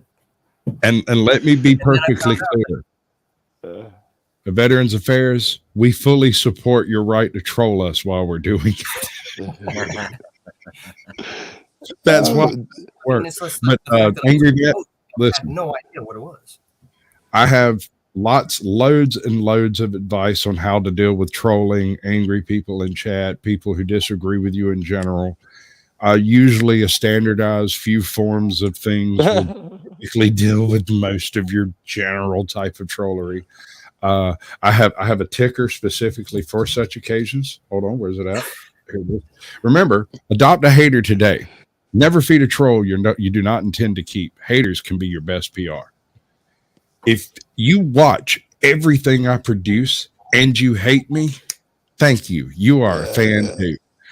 That's fucking lovely, right? Uh, Uh, You're viewing the situation wrong. You see these people as haters. I see them as unwilling supporters. Yeah, to what Veteran they're actually Affairs, supporters. Yes, to what Veteran Affairs was saying, Johnny 50, he's an auditor, and he has a good video where he went to the Veterans Affairs and he filmed, and I thought it was so interesting because I'd say most of the people who were there, who were veterans, had a problem with it. And I got to be clear here. Very few had a problem with it until the cop who got butthurt started telling them he's not respecting y'all rights, and he fired some up. But it's still, even without the ones he fired up, I thought it was 50-50. There's some people literally, yes, you should film. You got the right to film. We fought for it. And others were like, carry that somewhere else. I fought for this country. Don't be filming me. Interesting. Even the fucking vets don't agree on Well, they don't teach us that. We just raise our hand, sign on the dotted line, get your ass out there and do your job. Take it you didn't have a Mr. Twombly in middle school? No. I didn't have. No. I'll tell you. My man sat us down. All right, so he'd give us like a week's worth of work, and then he'd sit down with a particular student and go through some particular topic until they had it. Right. Yeah. He did social sciences, English literature, and some parts of American history and stuff. But that depended on what year you had him. I had him 3 years in a row for social for all of them. Yeah, no, dude. Either way, getting shit past this man. I had a chance in every other class. That motherfucker had my number. Yeah, he was good. Yeah. So, ours was called social studies back in middle school, and we learned everything. And I even remember a cartoon on the TV called with Bill the Bill of Rights. Bill. Sitting here on Capitol Hill. Capitol Hill. Fucking nerds. Do you remember though? They taught me something called separation of power. I was in probably 8th grade, and I believe that bullshit. Legislative, executive, judicial. Turns out though, turns out that there are no checks and balances because who's ever in power, if it's the Democrats, if whoever has the House, whoever has the most, there are 3 of them, and whoever is in charge of the 2, assuming if not in charge of the 3, it's gonna be what there are their way. There is no, they're not separate entities. I'm expressing that badly, but Republicans may have the House and the presidency. So it's no checks and balance. Republicans roll with Republicans. Democrats may have too. Democrats roll with Democrats. There are no checks and balances in that system. Yeah, I gave up on the scales of justice. Yeah, it's but people don't understand that. Unless they blind. And it's kind of like with this VA shit. Like people don't really understand it unless it's happening to them. Yeah. And you hear the stories, and you're like, oh my God, that happened, and they think about it for a couple weeks, and then it's gone. It's out of their head. They don't really believe it though, right? People who say it never hit them. If it's out of your head in a couple weeks, it never hit them the way it should have. Like if it happened to someone in your family, now it's a horror story when you hear it. Otherwise, it's a statistic, more or less. Exactly. 100%. I want to point out. I want to point out to you fellas that the Second Amendment community, the gun tubers, are also a very good source of support. Yes. Oh, guns? No. No. Fuck them guns. Fuck them guns. Subscribers are subscribers, my friend. And if you have a compelling tale, they will come. Just don't be mean to them just because they're gun tubers. That's all I'm saying. You got to smile all over them. Eat shit while you go. Government took my Second Amendment away. Yeah, the government took my Second Amendment right away. You better be prepared to have your fucking guns taken away. They took mine as well. Holy shit, am I the only armed motherfucker on this panel? You motherfuckers better watch out. I'll fuck you all up. Y'all are going to be in my goddamn army. All right, I'm conscripting today. I'm the warlord of Georgia. I'm arming you motherfuckers back up. I'll bring my paintball guns. Yeah, they took a lot of shit. I'm going to get you one of them wrist rockets with a ball bearing. Dude, you're going to be hell on wheels. Hey, the true story of Sasquatch, they took that from me too.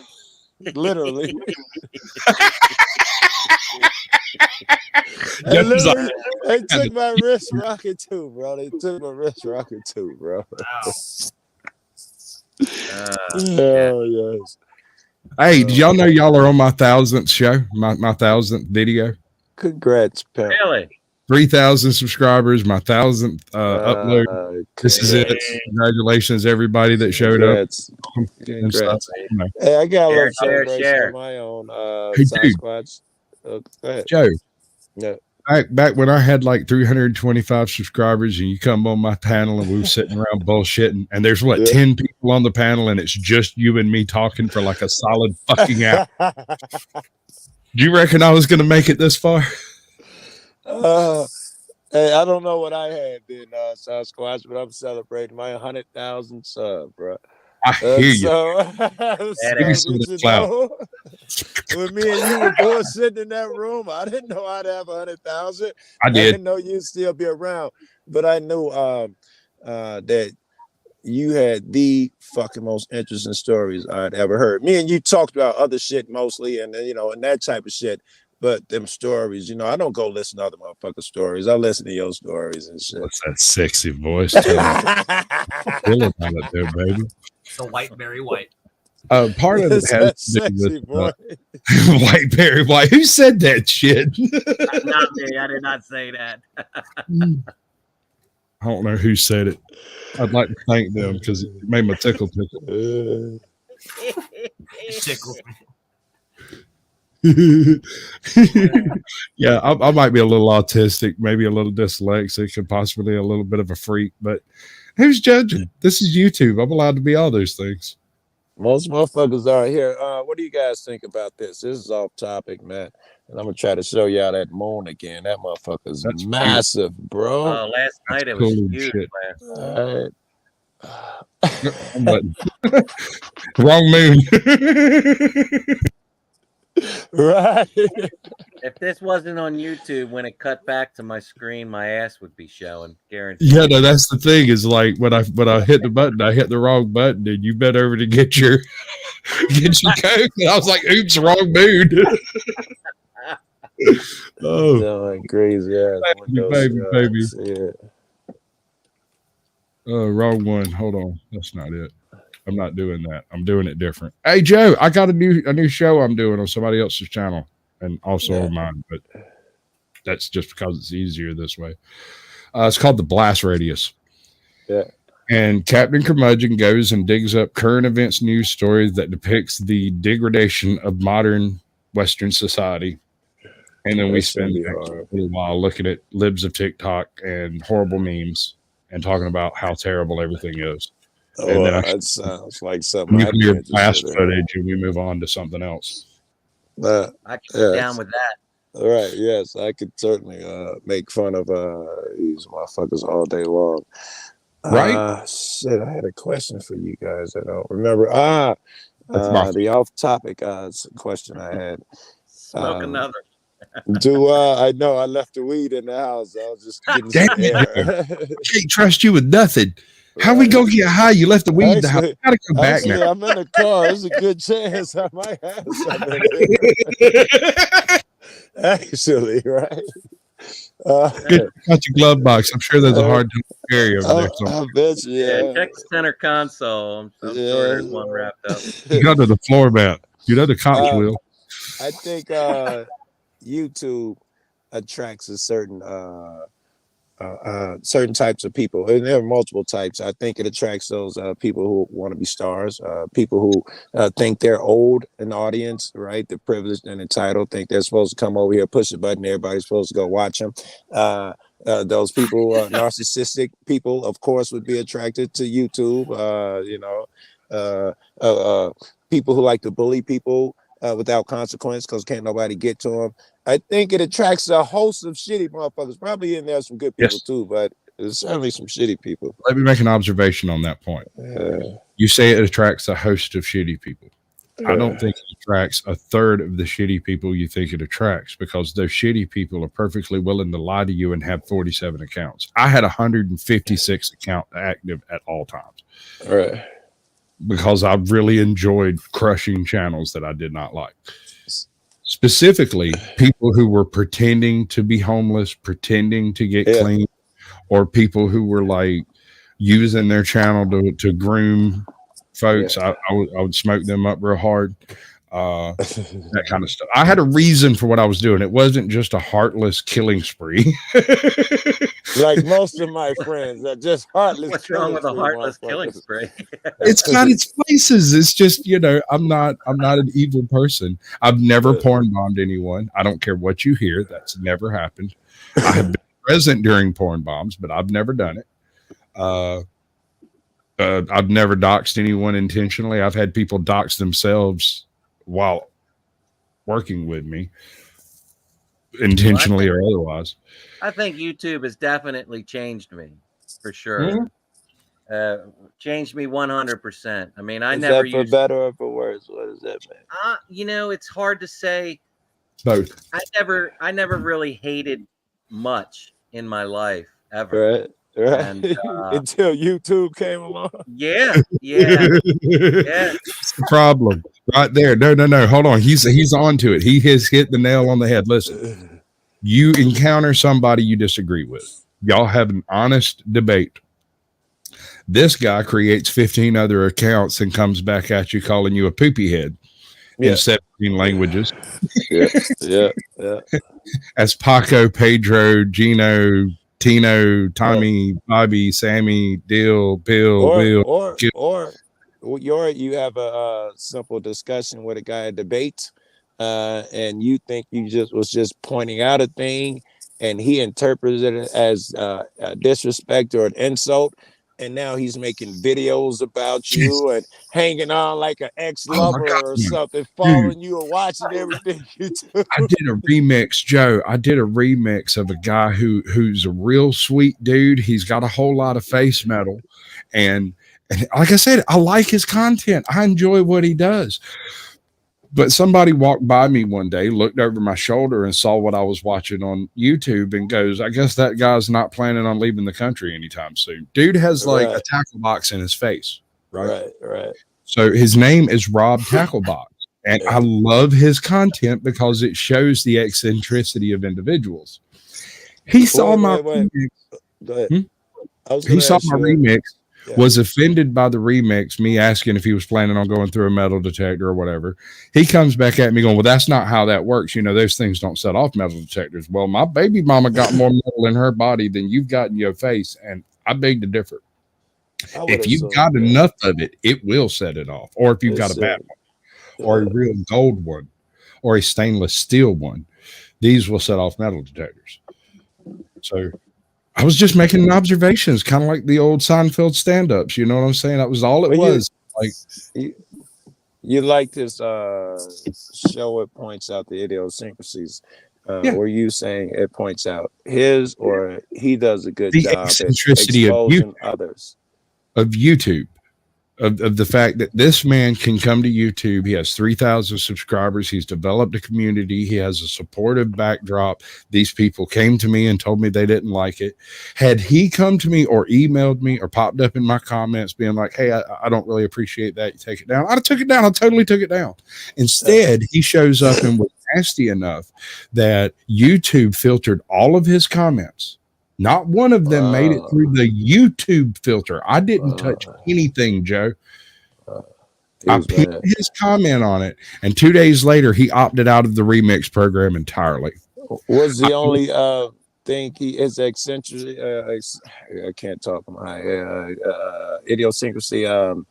The shit in his face, or do he do other things as well? He does. He has a weird way of talking sometimes. Sometimes he talks normal. Sometimes he talks weird. The specific video that I chose was an especially weird one where he took a big drink out of a thing and was like, "Oh, too much. We don't want to get the burpees." And he did it in a weird voice, and he made a weird face. And it was funny to me. I thought it was funny. I really liked it. Right. I don't make these. Even if you think I'm being offensive towards you and I make a remix, I'm not doing it because I don't like you. I'm doing it because I like your content. Yeah. I don't mean to be offensive. I am quite blunt.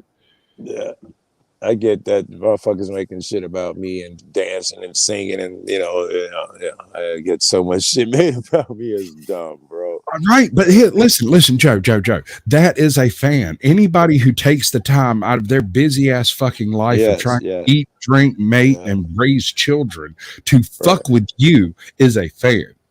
I usually go over there and I'll laugh at them and give them a thumbs up or LOL and let them know I'm not mad at you. And then they'll usually say, "Hey, man, you took it well." You know, shit like that. Exactly.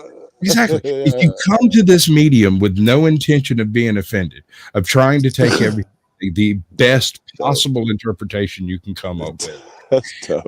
I know this sounds stressful and I know it sounds difficult, but after a couple of weeks, the trolls slough off of you like water off a duck's back because they can't get any purchase. If they can't trigger you, they're not interested. And there's always someone more easily triggerable than you are. If you're being quiet, there's always somebody out there being an idiot. They can't keep up with you for 7 days, 14 weeks and ignore the other idiot out there. You know, just be the fuck quiet. Careful what you feed them for a while and then, let them get on to something else. Personally, I like to feed them medicine, bro. I get that, just another ignorant black N-word and shit like that in my comment section. I'll be like, I'm smarter than you are. I'll quote some quantum physics or something, some quadrilateral, some equilateral. All right, Joe, you've overstepped your bounds. You need to back up a little bit, regroup and reload and come at this. There's a mathematical formula, quadratic formula. Quadratic formula. I'll put that in there for them. You went 3 different directions and never. I know what you're trying to do, brother. I'll explain it to them later. Yes, and that shit, it'll and what I don't do is I don't call them names and shit. You know, I Right. be direct and blunt. And Yeah, no, be completely forthwith, be totally out front, whatever it was you actually meant. And if they still take offense, fuck them. Yes. Fuck Yes, 'em you can all, feel beat good 'em about quick. yourself. Yeah. Yeah. Careful Do what right. you, do right by your channel. Don't You worry know, about for 6. Here's what it's going to boil down to is that story about the two wolves, you know, which one is going to live, the good one or the bad one, the one you feed. That's what it's going to come down to. How you handle them is the same way you handle everybody else. Do you do it with the God in you, or do you do it with your anger spirit or something like that? Be especially, you know, be adult with them fucking trolls. Hello, official misconduct. It's good to see you, Judd. I'm sorry, I meant to shout you out earlier, but we were talking. Hey, I'm celebrating. I'm celebrating 3,000 subs and 1,000 uploads. Very good. Congrats, man. I appreciate it. Shit, I do. I ain't got 1,000 fucking vids. Well, but that's because yours keep getting took down because you doing shit, dude. I don't do nothing. They don't like me, bro. I got a ticker for that. Hold on. I'm gonna call. My lawyer just called right before All right, I came on, so I'm gonna go call him real quick and then hit me with an email. You get a Thursday, Saturday, or Tuesday open. Hit me with an email. We'll do a show. We'll cover your whole story, and you can bring it in later for updates anytime you want. All right, shit. If I suck at all this technology shit, so you have to make it completely idiot proof for me.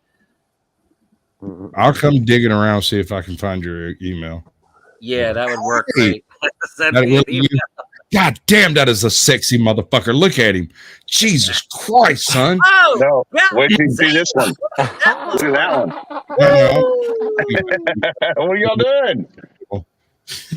What's happening, baby? Who's in the background? My Texas Roadhouse food is in the background. 3,000 subscribers and 1,000 uploads tonight, brother. Congratulations. Thank you. I'll be right back. Yeah.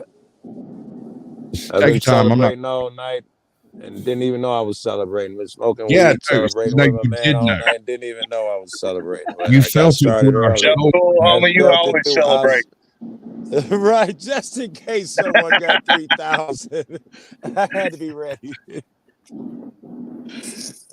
Congrats. I'm glad you guys in a minute, and you got some really good content. That short shit you doing is remarkable. Stay in that shit. Like that shit. I love it. There's something wrong with me, man. I love it. In that there's not a day that goes by that my wife doesn't come to my room, open the door, and go, "Did you upload that?" Yeah. There's something wrong with you. She goes back to her room, goes back to play the game. I'm like, yeah, probably.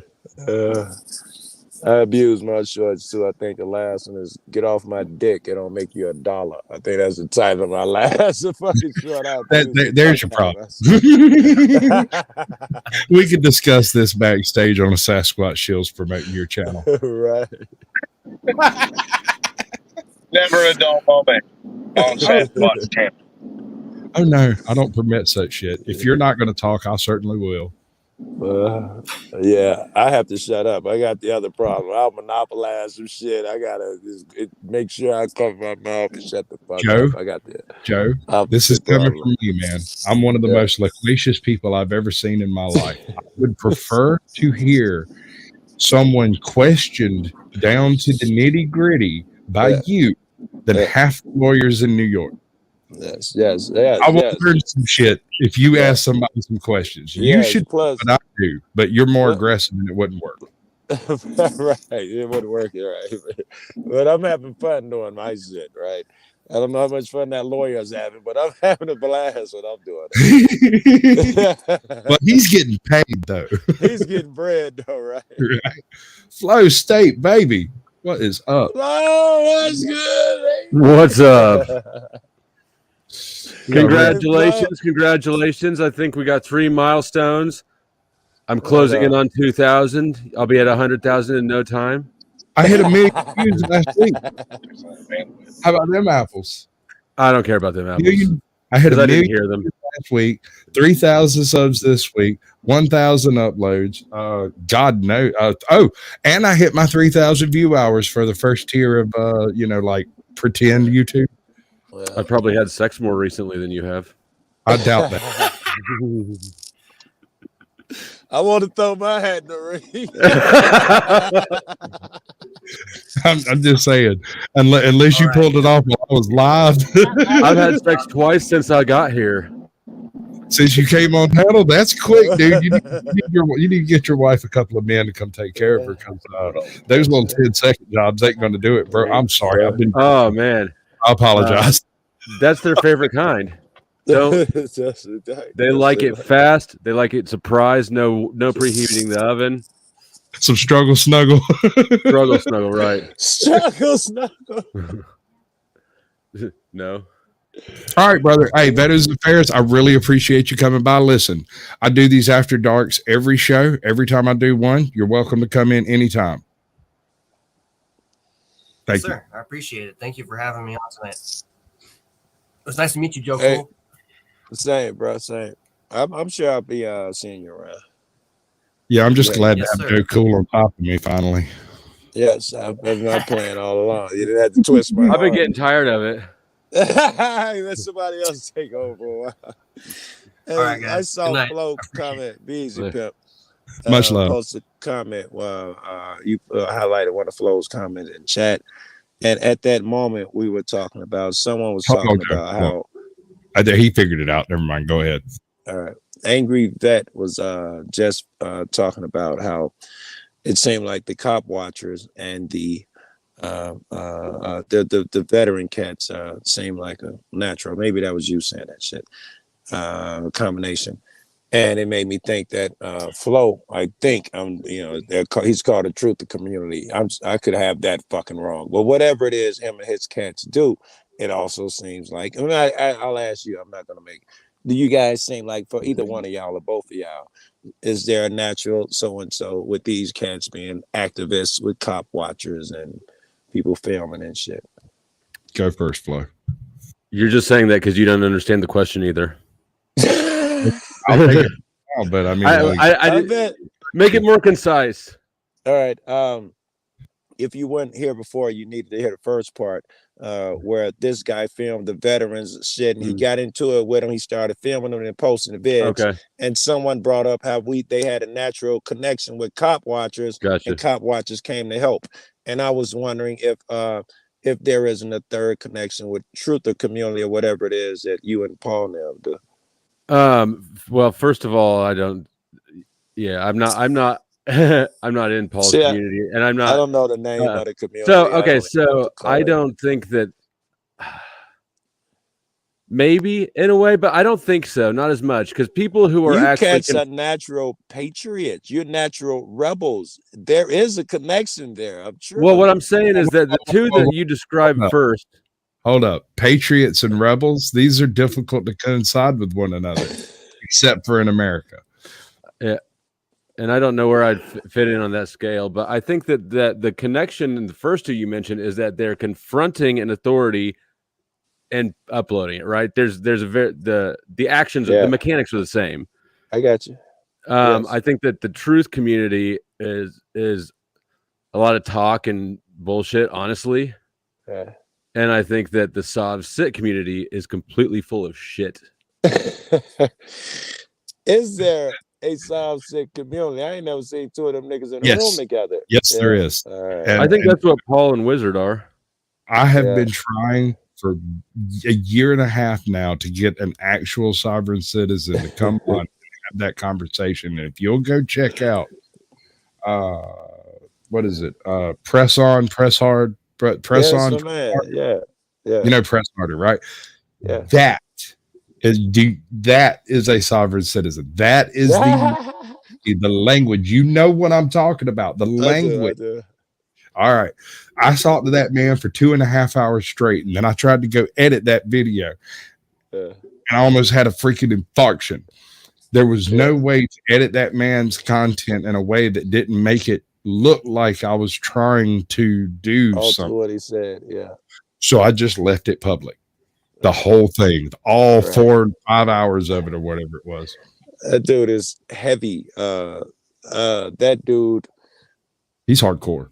Yes, he's into the freedom shit. I don't think he even pays for a meal. I think he eats off of trees and trash cans and berries or something. I don't think he even buys a meal, bro. And that's what I think is the common thread throughout the Sav Sit thing is that they're homeless. I don't have a problem with that, right? Because as a guy who hold on now. Wait. I had not noticed that point, but you do seem to have a thread here. Hold on. Let me think. But that's logical as fuck. He who has much to lose cannot make change. So if the opposite is true, he who has less nothing can to make the lose. most. Can really make a fucking needs change. a reason to change, or needs a an explanation for a situation. Excuse, right? I hear what you're saying. Right, and the whole narrative is just way too convenient of a way to wrap your failure in virtue. Now, it is, of course. Want, and it kind of pisses me off because I want them to be right, but every time, it's specifically Wizard, right? Because he cites specific laws, and when I chase these specifics down, they're never accurate at all. And he's not going to be helpful and help you get there. He's going to yell at you and call you stupid for not finding it. The reason they're not helpful to help you get there is because it's an inappropriate interpretation of something from Black's Law Dictionary. That's his belief. That's Flo's belief. Yeah. Every single case, the distinction between the actual law and the description in Black's Law Dictionary is 150 years. But it's not even just Black's Law. It's applying federal law and it's mixing a Fed and state. You see commercial law. You got it wrong. They got the Bible coming into it. They completely ignore state law. There is no municipal codes. There is only the federal domain and only that which benefits them, and they deny all else. Okay, that is true, which is a problem when all of your traffic laws are state laws. What about the bravery? Ain't y'all overlooking that shit? Hey, I once seen a man literally go and get the laws that he wanted to stand on and put them down in front of the courtroom and literally stand on them as a book to tell the judge that he is a man on the land who will not have his rights violated. The unfortunate part of this is in further research, I found out man didn't own no land. Or anything else for that matter. Pretty sure he owned that book. Bro didn't own that book. Yeah, it's some wild shit. It's semantic. It's wordplay. Yes.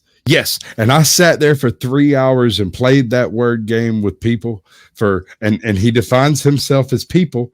Joe, I noticed that. Yes, I noticed that. Yes. Let's say, have you encountered this man? Who is it? His name is Harder now. Press Harder is the name of the channel. Used to be Press On, now it's Press Harder is his channel. Saucy. He is a saucy vixen. Let me tell you, 3 hours we played duets over here with using linguistic freaking calculators and shit. Because listen, I'm a bit loquacious myself. I know a few definitions, and I've read Black's Law Dictionary. I have not studied it. You read it cover to cover? You read it, or you have referenced it? I read it. You nerd. I lived in the swamp with absolutely nothing to do. Black's Law was one of the 394. I've heard some of your stories. You had things you were doing. I did, but I took a book with me when I did it. Like I do when I take a shit. Exactly. We scroll through TikTok now. I used to read. What's the problem? Read his digest for 15 years. What I was supposed to do. This one is 6th. If that question is for me, I've got 6th and I've got 5th over there. What are we doing? I found them both at half price books. I got them both for $25 and on eBay. You advertising on my stream? Hold on, I'm drunk. That's not fair. I'm not selling them. I mean, I would sell them. Everything's got a price, but I haven't listed them because on eBay, I spent $10 on this, or was this? Yeah, $10. This thing goes for like $380 on eBay. Actually, I don't give a shit what you pimp over here. I don't care. Don't you know Pimp Squatch don't pay no attention to that as long as he gets his money? As I get my cut. You guys, do Yes, you sir. see anything brave about this shit? Because I see the bravery in a small thing, like picking up a camera. Hold on. Or, you know, flexing. And which ones? Brooklyn. Please. Brooklyn Audit. I said nasty things about you earlier in this stream. If you want to back up and try to go find them, I'd really appreciate the view time. That's good, Brooklyn. Love you. Sasquatch cracking up. Go ahead. I was saying, you guys see anything brave or courageous about what these cats do? And cop watching? Yeah, in any auditing, yes, I do. Yeah. Not in the. I have. I'm not going to say there is none, but I have not seen any in the ID refusal sort of sob sit thing. Yeah, I think most of them are misinformed or liars that I've seen, but I haven't looked at a lot of it. I do both misinformed and outright liars trying to sell their method of evading the cops or whatever. I've seen some horrible shit in that land too. I do. One. I just want to wrap up. I do think though that the auditors specifically, yes, have and there's more bravery than I have as a felon and a registered drug offender, right? Like I'm on the list. I don't feel like I've got a lot of benefit of the doubt to gamble with it. So yes, there's more courage than I think I have for that right now. I've had friends though who do that, have to pick up a pen. They don't have to, but they've tried to pick up a camera. And I've had 10 views. Excuse me?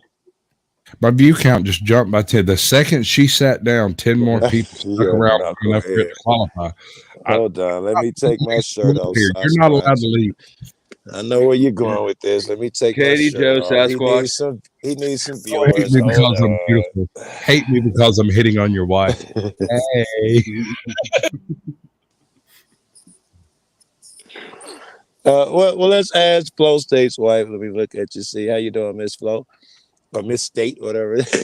Greetings and salutations, dear. I'm not gonna ask you about the sob sit thing, but these damn cop watchers film these police. We gotta do something about them, right? We gotta stop them from that shit, right? Yeah, be nice. Cop watchers. Yeah, these guys. She doesn't know what cop watchers are. I got you. These guys stick their cameras in police faces, man. Where the police just out there doing their job. They film it. They put it on YouTube for clicks and views. Those cats got to go. Yeah. I don't know. They don't need to be like in their face, but I mean, cops are the ones who had their own show called Cops and had cameras in their face. So they just don't want the cameras there if it's not convenient. That's a good point. You passed that one. Okay. Yeah, that was a good one. That's real good, honey. You did real good. And this is a difficult individual over here. So, you know, love you, you big hunk of man. You. Hey, when you gonna grow me a beard? I just cut that motherfucker yesterday, bro. Hey, Miss Flo State. I mean, you shouldn't. But I mean, you shouldn't interrupt their job if they're just doing a job. You were doing so good, and then you kept talking. Well, I mean, you've got people who are like would just be annoying about it, and then you're still talking. No. Let it go. She's good. I gotta get Pop anyway, so you can take my seat. All right, Miss Flo. No, I mean, I think there should be someone keeping them accountable. I'm just saying, don't be fucking annoying about it. I was going to ask you, you say they're doing their job. What if their job is at that moment to give you a $500 ticket because you rolled 2 feet past the stop sign? Is that all right? Damn, is it that much to go that far? Well, past I did a stop sign? U-turn in California last year. I made a U-turn. That was $5.50 or something. I thought U-turns were legal in California. Yeah. Wait, are we talking about bystanders having like filming, or are we talking about people getting pulled over? Like, say I got pulled over for rolling past the stop sign. You're talking about them filming, or just all of the above? We're changing it now to you're a passenger in the car, right? You can't be with Flo because that's your husband. So you're with the charming guy up there. You're with Sasquatch. He's driving, Going to and jail. the police pull him over because look at that beard. You pull him over because of that beard. They're like, sir, are you drunk? I'm terribly inebriated. Allegedly. Yes. They pull over Sasquatch because of the scraggly beard, and they ask for his identification and yours. Do you give him your identification? How you sort of fisherman? You give him your identification? Probably. And probably also have a camera going too. Very good, very good. Girl, I have no judgment on someone who gives up their ID with no fight. I have no problem with that. Oh, I have an issue. Half the time I don't have it on me though. Yeah. I do have it memorized. Let me explain. I'm not an auditor. I'm in a very small town. When they pull me over, they don't ask for my ID. They just write me the fucking ticket. They know who I am. So, like, that's not usually a concern. When they ask for the ID, it's usually a formality so they can get the fact that they touched my ID on camera. They don't even look at it. They just take it, get it right back because they know all of my information. I've lived here for 15 years. Flo, I don't know where you fall on that duty to disobey shit. I feel like you cannot give your ID. Where you fall on that? If I was an I agree. I agree, assuming that everything's on the up and up. Right? Yeah, I think I understand. Right. So if you're rolling around with warrants or like if something's iffy, you don't play the game. But yeah, you're on legal solid ground, right? But if you're on legal solid ground, then yes, you don't let them search your car, you don't give them unnecessary information, and you don't answer questions, you don't play the game. Right. I'm with that shit. Hey, Melissa, how you doing? Oh, by the way, Melissa, that Cash App has been broken since I installed it. The only thing it does is give me your email and your personal information, which I just log on my computer and move on. It might be interesting later. There's a new Sasquatch has a new Cash App. It is $1.7. In fact, I'm gonna put it in the chat. Joe, hold up. No, straight fucking deal here now. If you come on Sasquatch Shills, you can do that anytime you get fucking bouncy. Right. But until you do, I'm going to giggle maniacally every time you try. Hold on. I'll put my Cash App in the chat. Give me a second. I didn't give you a mod, bro. You ain't earned it yet. Love you. I was just tapping on the screen anyway. No, you too fucked up to find the chat. That motherfucker dark like under the bed, like he's scary, like the ghost caster. Oh man, it's really dark out here for with a full moon, and then it's Thank massive. you, Super Strange. I wasn't expecting that to happen tonight. Actually, I was expecting that to be another few days, but I think Sasquatch. I've always told motherfuckers that your first real taste of power comes with 4,000 subs. I don't know what it is, but your world changes when you get 4,000. Just like you're a player or something. Yeah, it's like I can tell you what it is. There is a percentage game that takes place on the subs, especially if you're doing it through shorts and whatnot. Yeah. You get 1% of your short subscribers will take interest in anything else you do at all. Like it might be a video, it might be one, it might be two, you might look at other shorts, stuff like that. 1% of those will watch everything you do. Yeah. So if you've got 4,000 subscribers, you have roughly 50 people who are willing to show up for virtually anything you do, whether they show up on site during the live, or whatever it is, or they show up later on and watch the entire thing. Right. I don't know why this is or in what way this functions, but it's something like the square root law, but a little less. Yeah. I've been playing with behind the scenes. I'm sorry. Yeah, that's the way I see it.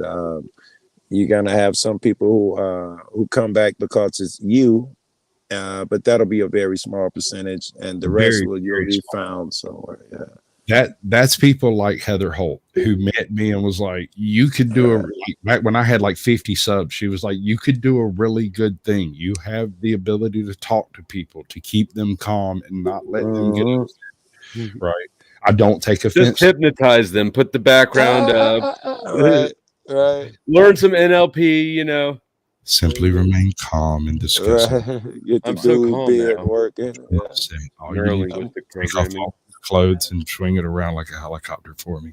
I am actually horny now. Yeah, totally stripping right now. Joe, you're gonna have Joe doing weird stuff in the car while he's supposed to be cop watching. It's dark. We wouldn't see it anyway. Right. Sort of like that one time I got pulled over with my warrants and stuff, and you recorded it, but then you didn't record it. Got a question for you. I don't generally do this to you, except for every chance I get. Oh.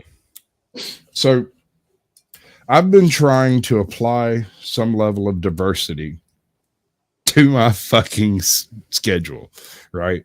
My issue is go look at Joe Cool here. I know, but he hasn't been on Sasquatch Shills. Go look at my playlist. Yeah, the diversity. Under the sun, and they're all fucking white. They're all fucking white as snow, dude. I've got women. I've got transgenders. I've got Bigfoot hunters, pixie hunters. I've got that's real diversity. That's true diversity. I agree. YouTube does it. I need some melanin and trusted people. It's so few of us that we have a quota. Only one of us can be in a room at a given time. We got to spread ourselves That's out. some Chicago bullshit. That's some northern bullshit. Line up 16 of them on the street and get them over here to talk to me. That's not a problem. These folks know me here. We went to school together. I helped raise their kids and stuff. We babysat. It's not an issue. Actually, I got something for you. We have a local eatery here named the Dairy Lane. The Dairy Lane has two sides of seating, the right side and the left side. The right side, and I'm not joking, is the black side. The left side, and I'm not joking, is the white side. Where are you? Explain how this happened. I'm in Georgia. Where are you? Georgia? Let me explain how this happened. Back 5 years ago, they revamped the whole place. They reinstalled all new seating. Everything is like it's one big place. It's just one place now, right? It didn't matter. The white people sat on one side, the black people sat on the other side, and that was just the way it was. That's just how it's been since 1925 when the place opened. It's not something we discuss. It's not something. If one side's full, we go to the other side, but it's not a thing that's talked about. I sit with my friends, and we always sit in this particular booth, right? Yeah. They sit with their friends, and they always sit in that particular booth. Why do they sit there? Because their great grandmother sat in the little swirly table that used to be in that corner. All right. Well, check this out. Great grandma and the other cat. They had their reasons. You cats have no reasons anymore. No, there ain't no reason. The only reason they sit there, the only reason I sit where I sit and they sit where they sit is because that's where we sit. Yeah, just force a habit. So if I go in there and sit down and one of my cousins comes in and I'm sitting on the other side of the restaurant, he won't see me. We won't talk. We won't have that interaction. So if I'm sitting on the other side, I don't get seen by my people, and so I don't get to have that interaction with those people I haven't seen. My question was that there would be no animosity if you sit on the brother's side, brother sit on your side. There's no nonsense. In fact, I prefer that side because it's the side away from the sunset. Perfectly pragmatic reason. That's a good reason. Yeah, no, it's a perfectly good reason as well. Nothing's worse than sitting down to eat and that sunset's just like coming through the blinds. Right? All right, Sasquatch, I don't know how heavy you're willing to get. About 200 pounds. I swear. But I'd like to talk about some race shit, which, do you want to do this live on YouTube, or would you rather do it? Soft ass niggas, man. Is this a good time to leave, or will it look like we're leaving? I swear, fucking white people, bro. I swear, you fucks. Hey, no. You have to admit on YouTube, you can say a batch of shit that if I say I'm deuced out. If we revert Perhaps fuck. I could not care less. I feel like, you know, it's fair game, You motherfucker. You Fuck don't that. care. YouTube will fucking No.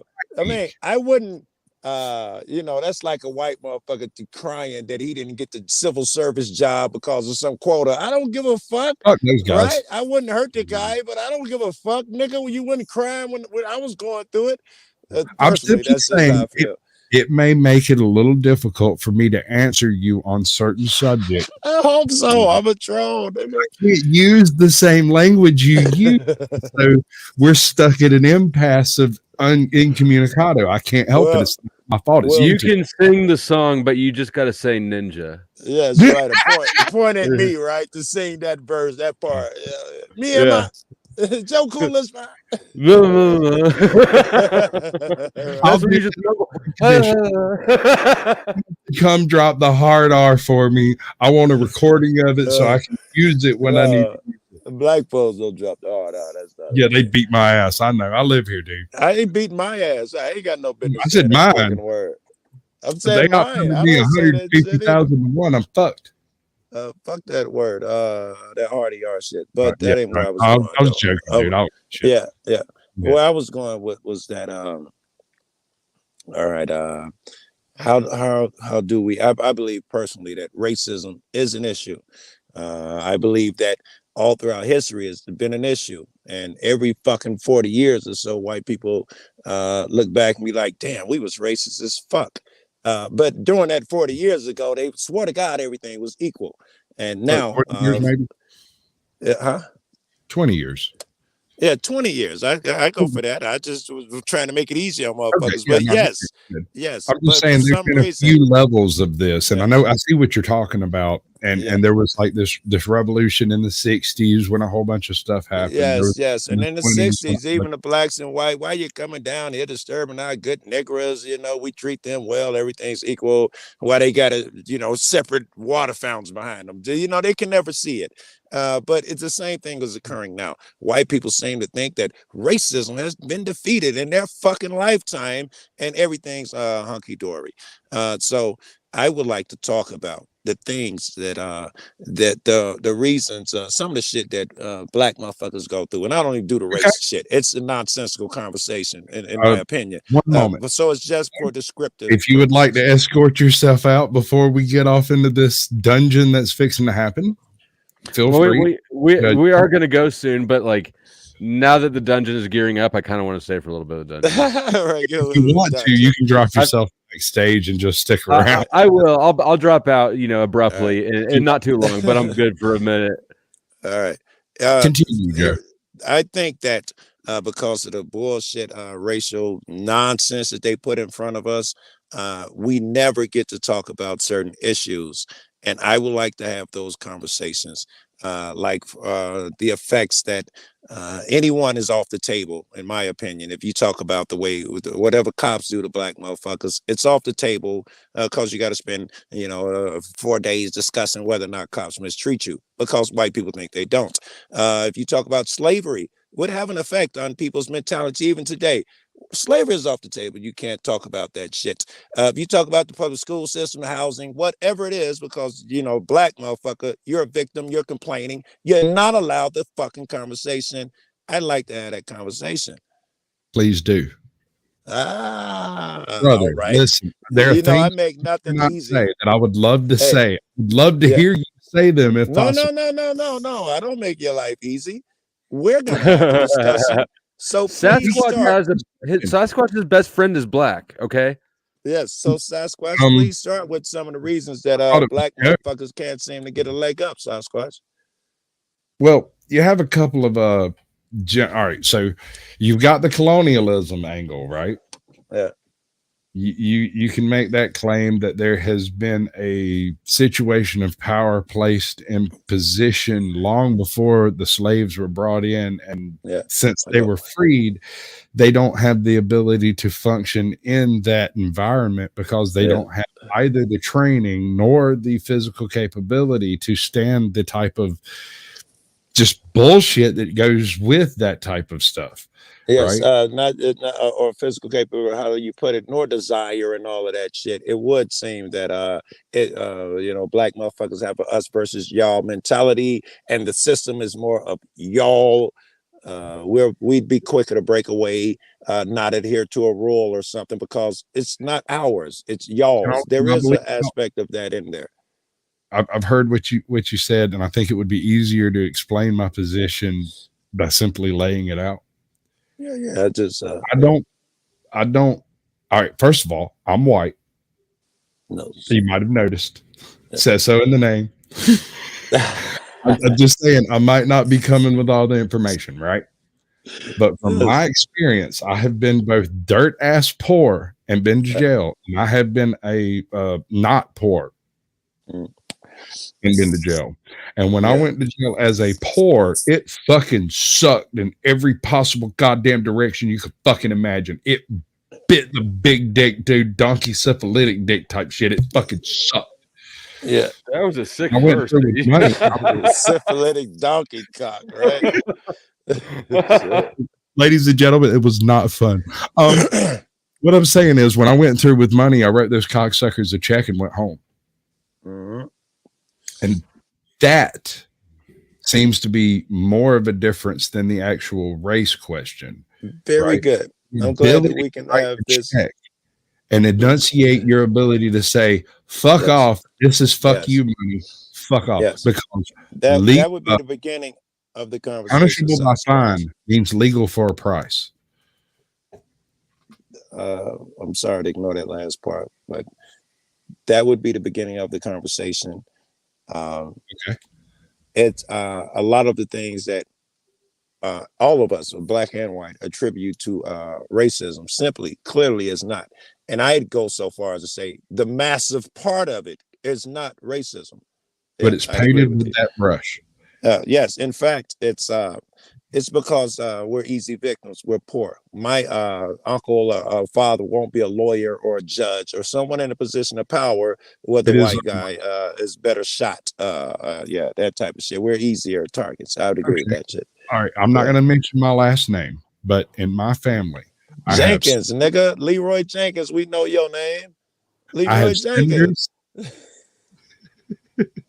You might not be wrong, but listen, I have senators, I have representatives, I have aldermen, I have extended family here. There's very rarely you're going to cross a trade that I don't have somebody related to me in it. Yes. Let me explain how my wedding took place. I married a very wealthy young woman. I was broke as shit, pig farmer, like had nothing. I didn't have a pot to piss in or window to throw it out of. I'm not even joking, dude. I was actually building off-grid cabins for people while living in the cabins I was building because I really didn't. That's a good level of broke. I was just saying, dude, like I was alive. Industrious broke, right? Yeah, no, I had a job. I wasn't broke. I just didn't have a house or like a car. I had a job. A cell phone? Can I charge my phone, bro? Beeper. No, I couldn't charge my phone unless it was my generator, which is not advised, by the way. Don't do that. Phones don't like generators, and generators don't care about phones. What's up, Angry Vet? Welcome back. I'm drunk now. How you doing? What's Like a villain, cheating, robbing, stealing. We're erasing slavery from history right now. No, we're not. We are eliminating racism by instituting classism. By denying it. Yes. Wait, no, that's 3 white people, 1 black person. We can't do that. Unless he does it, and then we have to just sit here and look stupid. Yes. Black privilege is a thing. White privilege is a thing. Do we all agree on that? I agree. I suppose I won't disagree, but I could say in that sense, neither of them is a thing. All right, I can go for that. I agree with that too. Shouldn't be a thing. Yeah, I'll give that a hint of so and so. But certainly, I go into a black neighborhood, me and Flo. immediately, well, I'm old as fuck, but if someone needs basketball, they're gonna pick me. If they assume they need someone to run whatever and do whatever with these guys, or whatever, they're gonna pick me. We go to buy drugs, they're gonna charge him twice the price they charge me. There is my black They will privilege. try. Such a Yes. thing exists. Yes, they're gonna try. Now, if we Hopefully they're ever meet, smart we're gonna enough. have to play basketball now. Shit. All right. So Well, my next week is going to be spent green screening a match from from what was it there up there? What's all about the Benjamin? Not the one. White Men Can't Jump. We're going to use White Men Can't Jump. We're going to Photoshop Woody Harrelson and Joe Cool. fuck. Yeah. That's just gonna be rough because Wesley Snipes was black as a motherfucker. You put my head on that body, it's not gonna like work. chocolate. He's midnight black, bro. Yeah, You gotta wear gloves when you eat Snickers. He could pass for Woody Harrelson. Right, you be better off putting my shit on Woody, bro. Right, look like I'm wearing a wetsuit. You put me on Wesley Snipes shit, bro. But back to the privilege. White privilege is the thing. You guys, and specifically you, Flo, you can't think of any privilege that would come along with being white? I think that you could think of a privilege and a disadvantage for every single way that you could slice people up, whether it's the sports team you're a fan of, the type of shoes you wear. I don't think any of them are useful beyond a certain point, including white and black privilege. I take that as a yes. So you do agree that their whites do have a privilege, because you agree everybody would have a privilege at some point, and so, yeah. I suppose if you want to look at it that way, then sure. I would like to look at it that way. I can tell. Only because it's logical, and I don't want people's minds to snap closed when they say, if I say white privilege, it shuts doors. It's like saying God to some motherfuckers. It shuts doors. It's just logical. Fuck, there's broke privilege. There'd have to be Jamaican privilege, Cuban. There'd have to be all around. Hello, Embers. Look like someone's chasing you into a dark room. Are you okay? Yeah, I walked out of the basement so that I could hear you guys, and other people would be up in the chat. Like, if I was somebody's in my chasing business. you, don't look I'm for fine. a knife to defend yourself with by crawling all the way in I'm the fine. cabinet. Hello. Lincoln Morse code. I had to separate myself from the rest of the house. And listen, don't reach for your gun or a weapon. Call the police. They'll be there in a half hour. I advise you to treat your dog and wait patiently. Wait patiently. The police will get there. You'll be fine. Just give them 30 minutes. Cook something for the robbers, on. Why is it- burglars. There we go. Cook something. Keep them entertained. Put a video with Yo, it to the police. that's fucked get up. there. You said that. Listen, I once rented a house, and I lived at this house for like 3 or 4 weeks before this happened. And I wake up one morning, and there's some old dude in his underwear cooking eggs in my kitchen. It was me. So, I come in, and I'm standing there in my underwear with my pistol, going, "Hi, how you doing?" He's like, "Hey, what's going on?" And he goes back to cooking eggs, and I'm like, how was he cooking them? In his underwear, like with a fork, No. like scrambling. He was scrambling eggs. He was doing a decent job of them. In fact, I ate the eggs. No, hear me out. So he knew where everything in this kitchen was. He reached for it instinctually. I sat there and watched him cook these eggs. And then I went and put my pistol up, put my clothes on, and came back in there and sat down. And he fixed me up a plate of eggs and sat down with his plate of eggs and was like, "So why are you in my house?" You're getting it confused with the story of the gay lovers, Sasquatch. I think So you would let this stranger finish cooking eggs at gunpoint while you're both in underwear? Half naked. I finished dressing. Let me explain.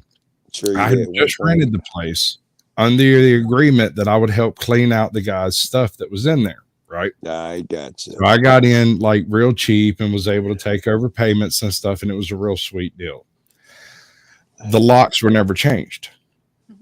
So apparently the owner of the place's dad had lived in this particular unit until he had Alzheimer's and got moved up the hill to his son's house where he lived in his No way. So he wakes up in the middle of the night, decides he wants some scrambled eggs, and goes to his house to make them. Wow. And I so, never like, saw I that walk coming. see this dude there, and he is no threat. Like, never any threat whatsoever. He just looked up. He was just as surprised to see me as I was him. We were both upset about the situation, and after about minutes, But you had the gun. imagine he was really upset. I was in his. So after about 45 minutes of us talking, his son shows up and is like, "Have you seen my dad? He left." And I was like, "Yes, sir. He's right here." And he makes great eggs. Yeah. Yeah, it wasn't bad. I'll be honest. Some chives and a little bit of onions. It was really good. Oh wow. Should have walked in there and been like, "You seen my baseball? Have you seen my baseball?"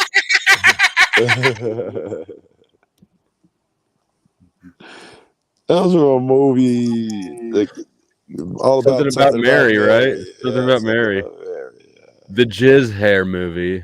Oh, I thought that was great, bro. That was That's great. classic. All right, we don't have to do the race shit anymore, but I would like to have these conversations on panel without 8 motherfuckers being like, "Oh my god, no." All I'm saying, and I will repeat myself one more time for the people in the back who didn't hear it the first time, the conversation that you have versus the answers that I am permitted to give by YouTube might not satisfy you, Joe.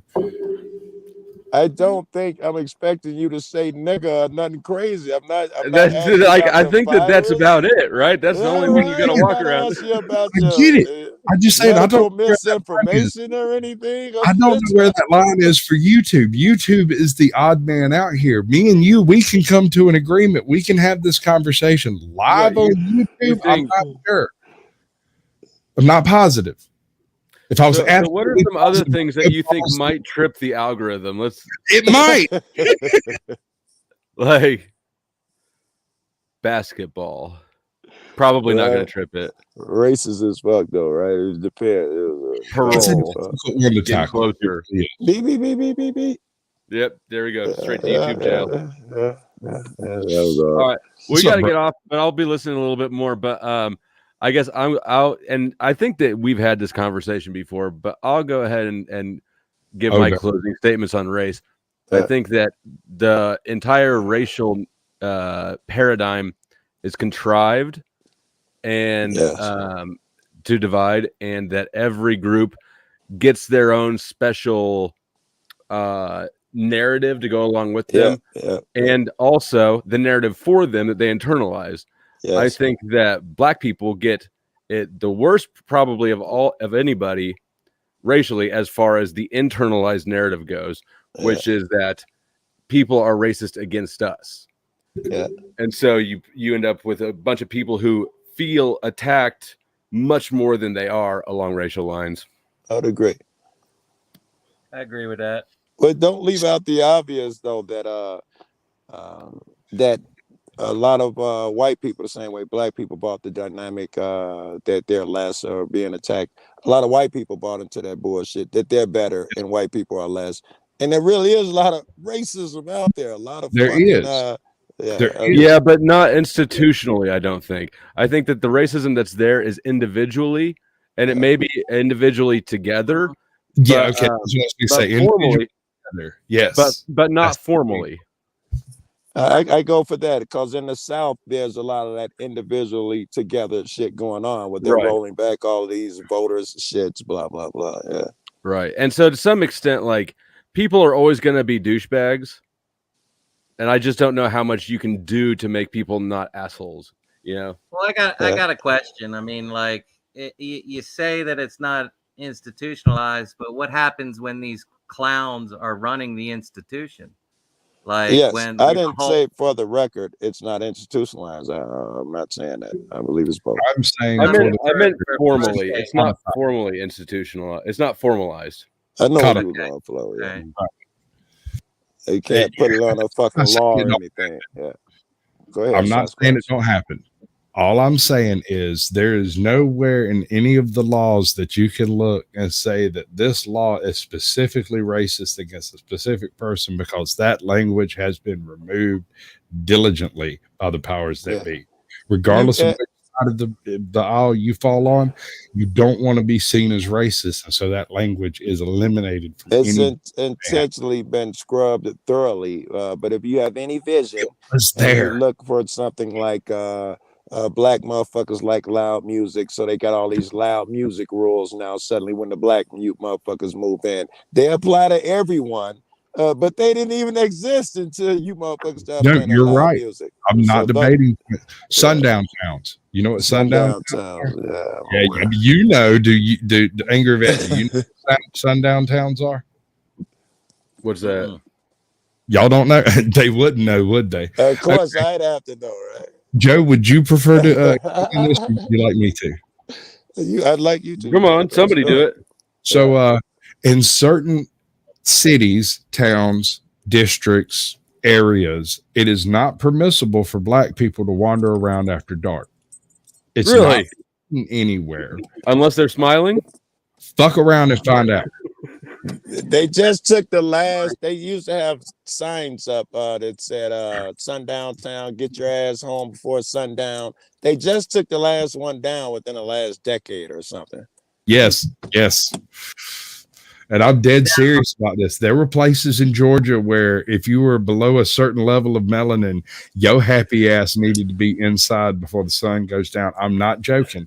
I travel a lot. I got friends who swear by that to this day. I travel by that. They be like, we got to get you in. Joe, I love you. But in this town, there is no word for black people other than nigger.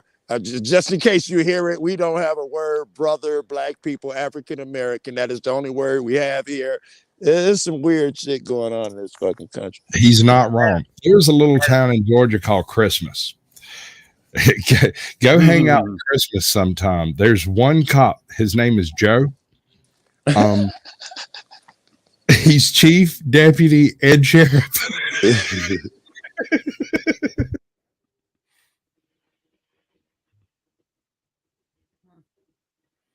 Hope he doesn't need backup. I can agree. I can get on board with all the literature and wordage being taken out of specific laws and stuff like that. But I still believe that certain laws that are being passed and or are in effect now are targeted towards black people. I mean, Joe, you want a piece of this before I tell you? Yeah, why not? Yeah, that's certainly that the powder law and the crack law, because white motherfuckers like powder, you get a lighter sentence. Black motherfuckers sell crack, you get a tougher sentence. Excuse me. Unless you're Joe Biden, unless you're Hunter Biden. Unless you're Hunter Biden, yeah. Associated with these. Hey, I've got a whole bit for this. Hold on, y'all go ahead. I'll be right back.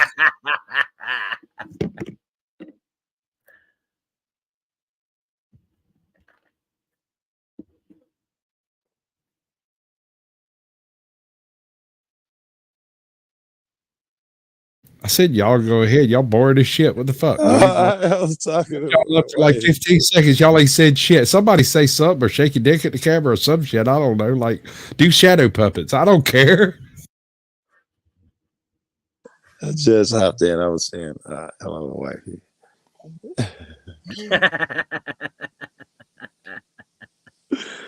It's cold out there.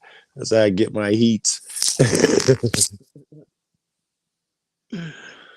I'm gonna jump off. I'm gonna jump off here. I've had a rough day today. Oh, baby, give me 30 seconds though. I've almost got it. Right. Yeah, Sasquatch looking for something that he I'm wants to show us. Yeah, actually, we're supposed to be entertaining with dead air. Here, you guys. Oh, my bad. Yeah, no, don't worry about it. I got it covered. Are you guys quantum physics fans? Listen, there's something called better yet. All right, I think he's ready. Repeat. I'm not playing any music. We can discuss the quantum physics. What part of string theory would you like to take an approach at? Well, I was gonna just talk about string theory in general, its purpose, which is to rationalize conventional physics with quantum physics and any progress they're making with any string theory. Okay, so There's been a recent fusion breakthrough that's taken place. However, the fusion generation does not exceed the energy taken to create it. And while for a split second it did, it's promising. It's not something we're going to be rolling out in the next 20 years, right? That is the same read I got on it. I've been waiting for the fusion fission, shit. I got excited, and I think they characterized it to get people like me excited for no reason, intentionally. Well, fusion is a very interesting concept, but that's not the thing that's really important. Room temperature fusion is the thing. If we can't do it in a reasonable temperature, there's no point in attempting it on the surface of the earth. No, I would agree with you. Right. As long as we're talking about here's something a little out there, but levitation, you're probably familiar with. If you take certain ceramics and you super cool them, or how they will levitate naturally. That's another thing. Right. Yes, that's another thing. If we could find out. Actually, that carries directly into the fusion question, because supercooled conductors, well, let me rephrase. Supercooled superconductors are a thing, and fusion is possible in a supercooled state. So it does not remain supercooled long enough for it to be a power generation method that is financially viable to the world at large. We're not talking free energy anytime soon. Personally, I think they already have the technology to get more energy than they put in. All right, I gotta abandon you too, man. All right, baby. Hey, stick around for 2 seconds. Let me call this whole thing off and we'll be done. All right. All right. Yep. Let me drop this shit down. I'm gonna bring everybody up. Joe, cool. You want to talk everybody out, and then I'll end it. Want me to talk everybody out? Sure, I'll give. You've never done it before. Give it a shot. I'll give you a few buddies a few words. Listen, guys. Some advice, if I could be humble enough to offer you guys advice, because I'm sure you're at least as bright as I am. So remember, be kind. Be kind to yourself. It's the best way you're going to be kind to others. Be patient, and be that spirit that guy that you want to, that you envision yourself being. Be that guy at every moment, right? You only got the now. Do it now. Absolutely, bud. I appreciate that. I love each and every one of y'all like a brother and a sister. I thank y'all for 3,000 subs. You're welcome for 1,000 videos. They all suck, in my opinion, but I hope y'all enjoy them. I hope they make you giggle. And if they don't, fuck you. You don't have a sense of humor. Y'all have a lovely weekend. I don't know what to tell you. Thanks for having me up, brother. Absolutely, man. Let's get this word you out. ain't gonna run off. I'm gonna stick around for a few minutes if you want to. We can chat.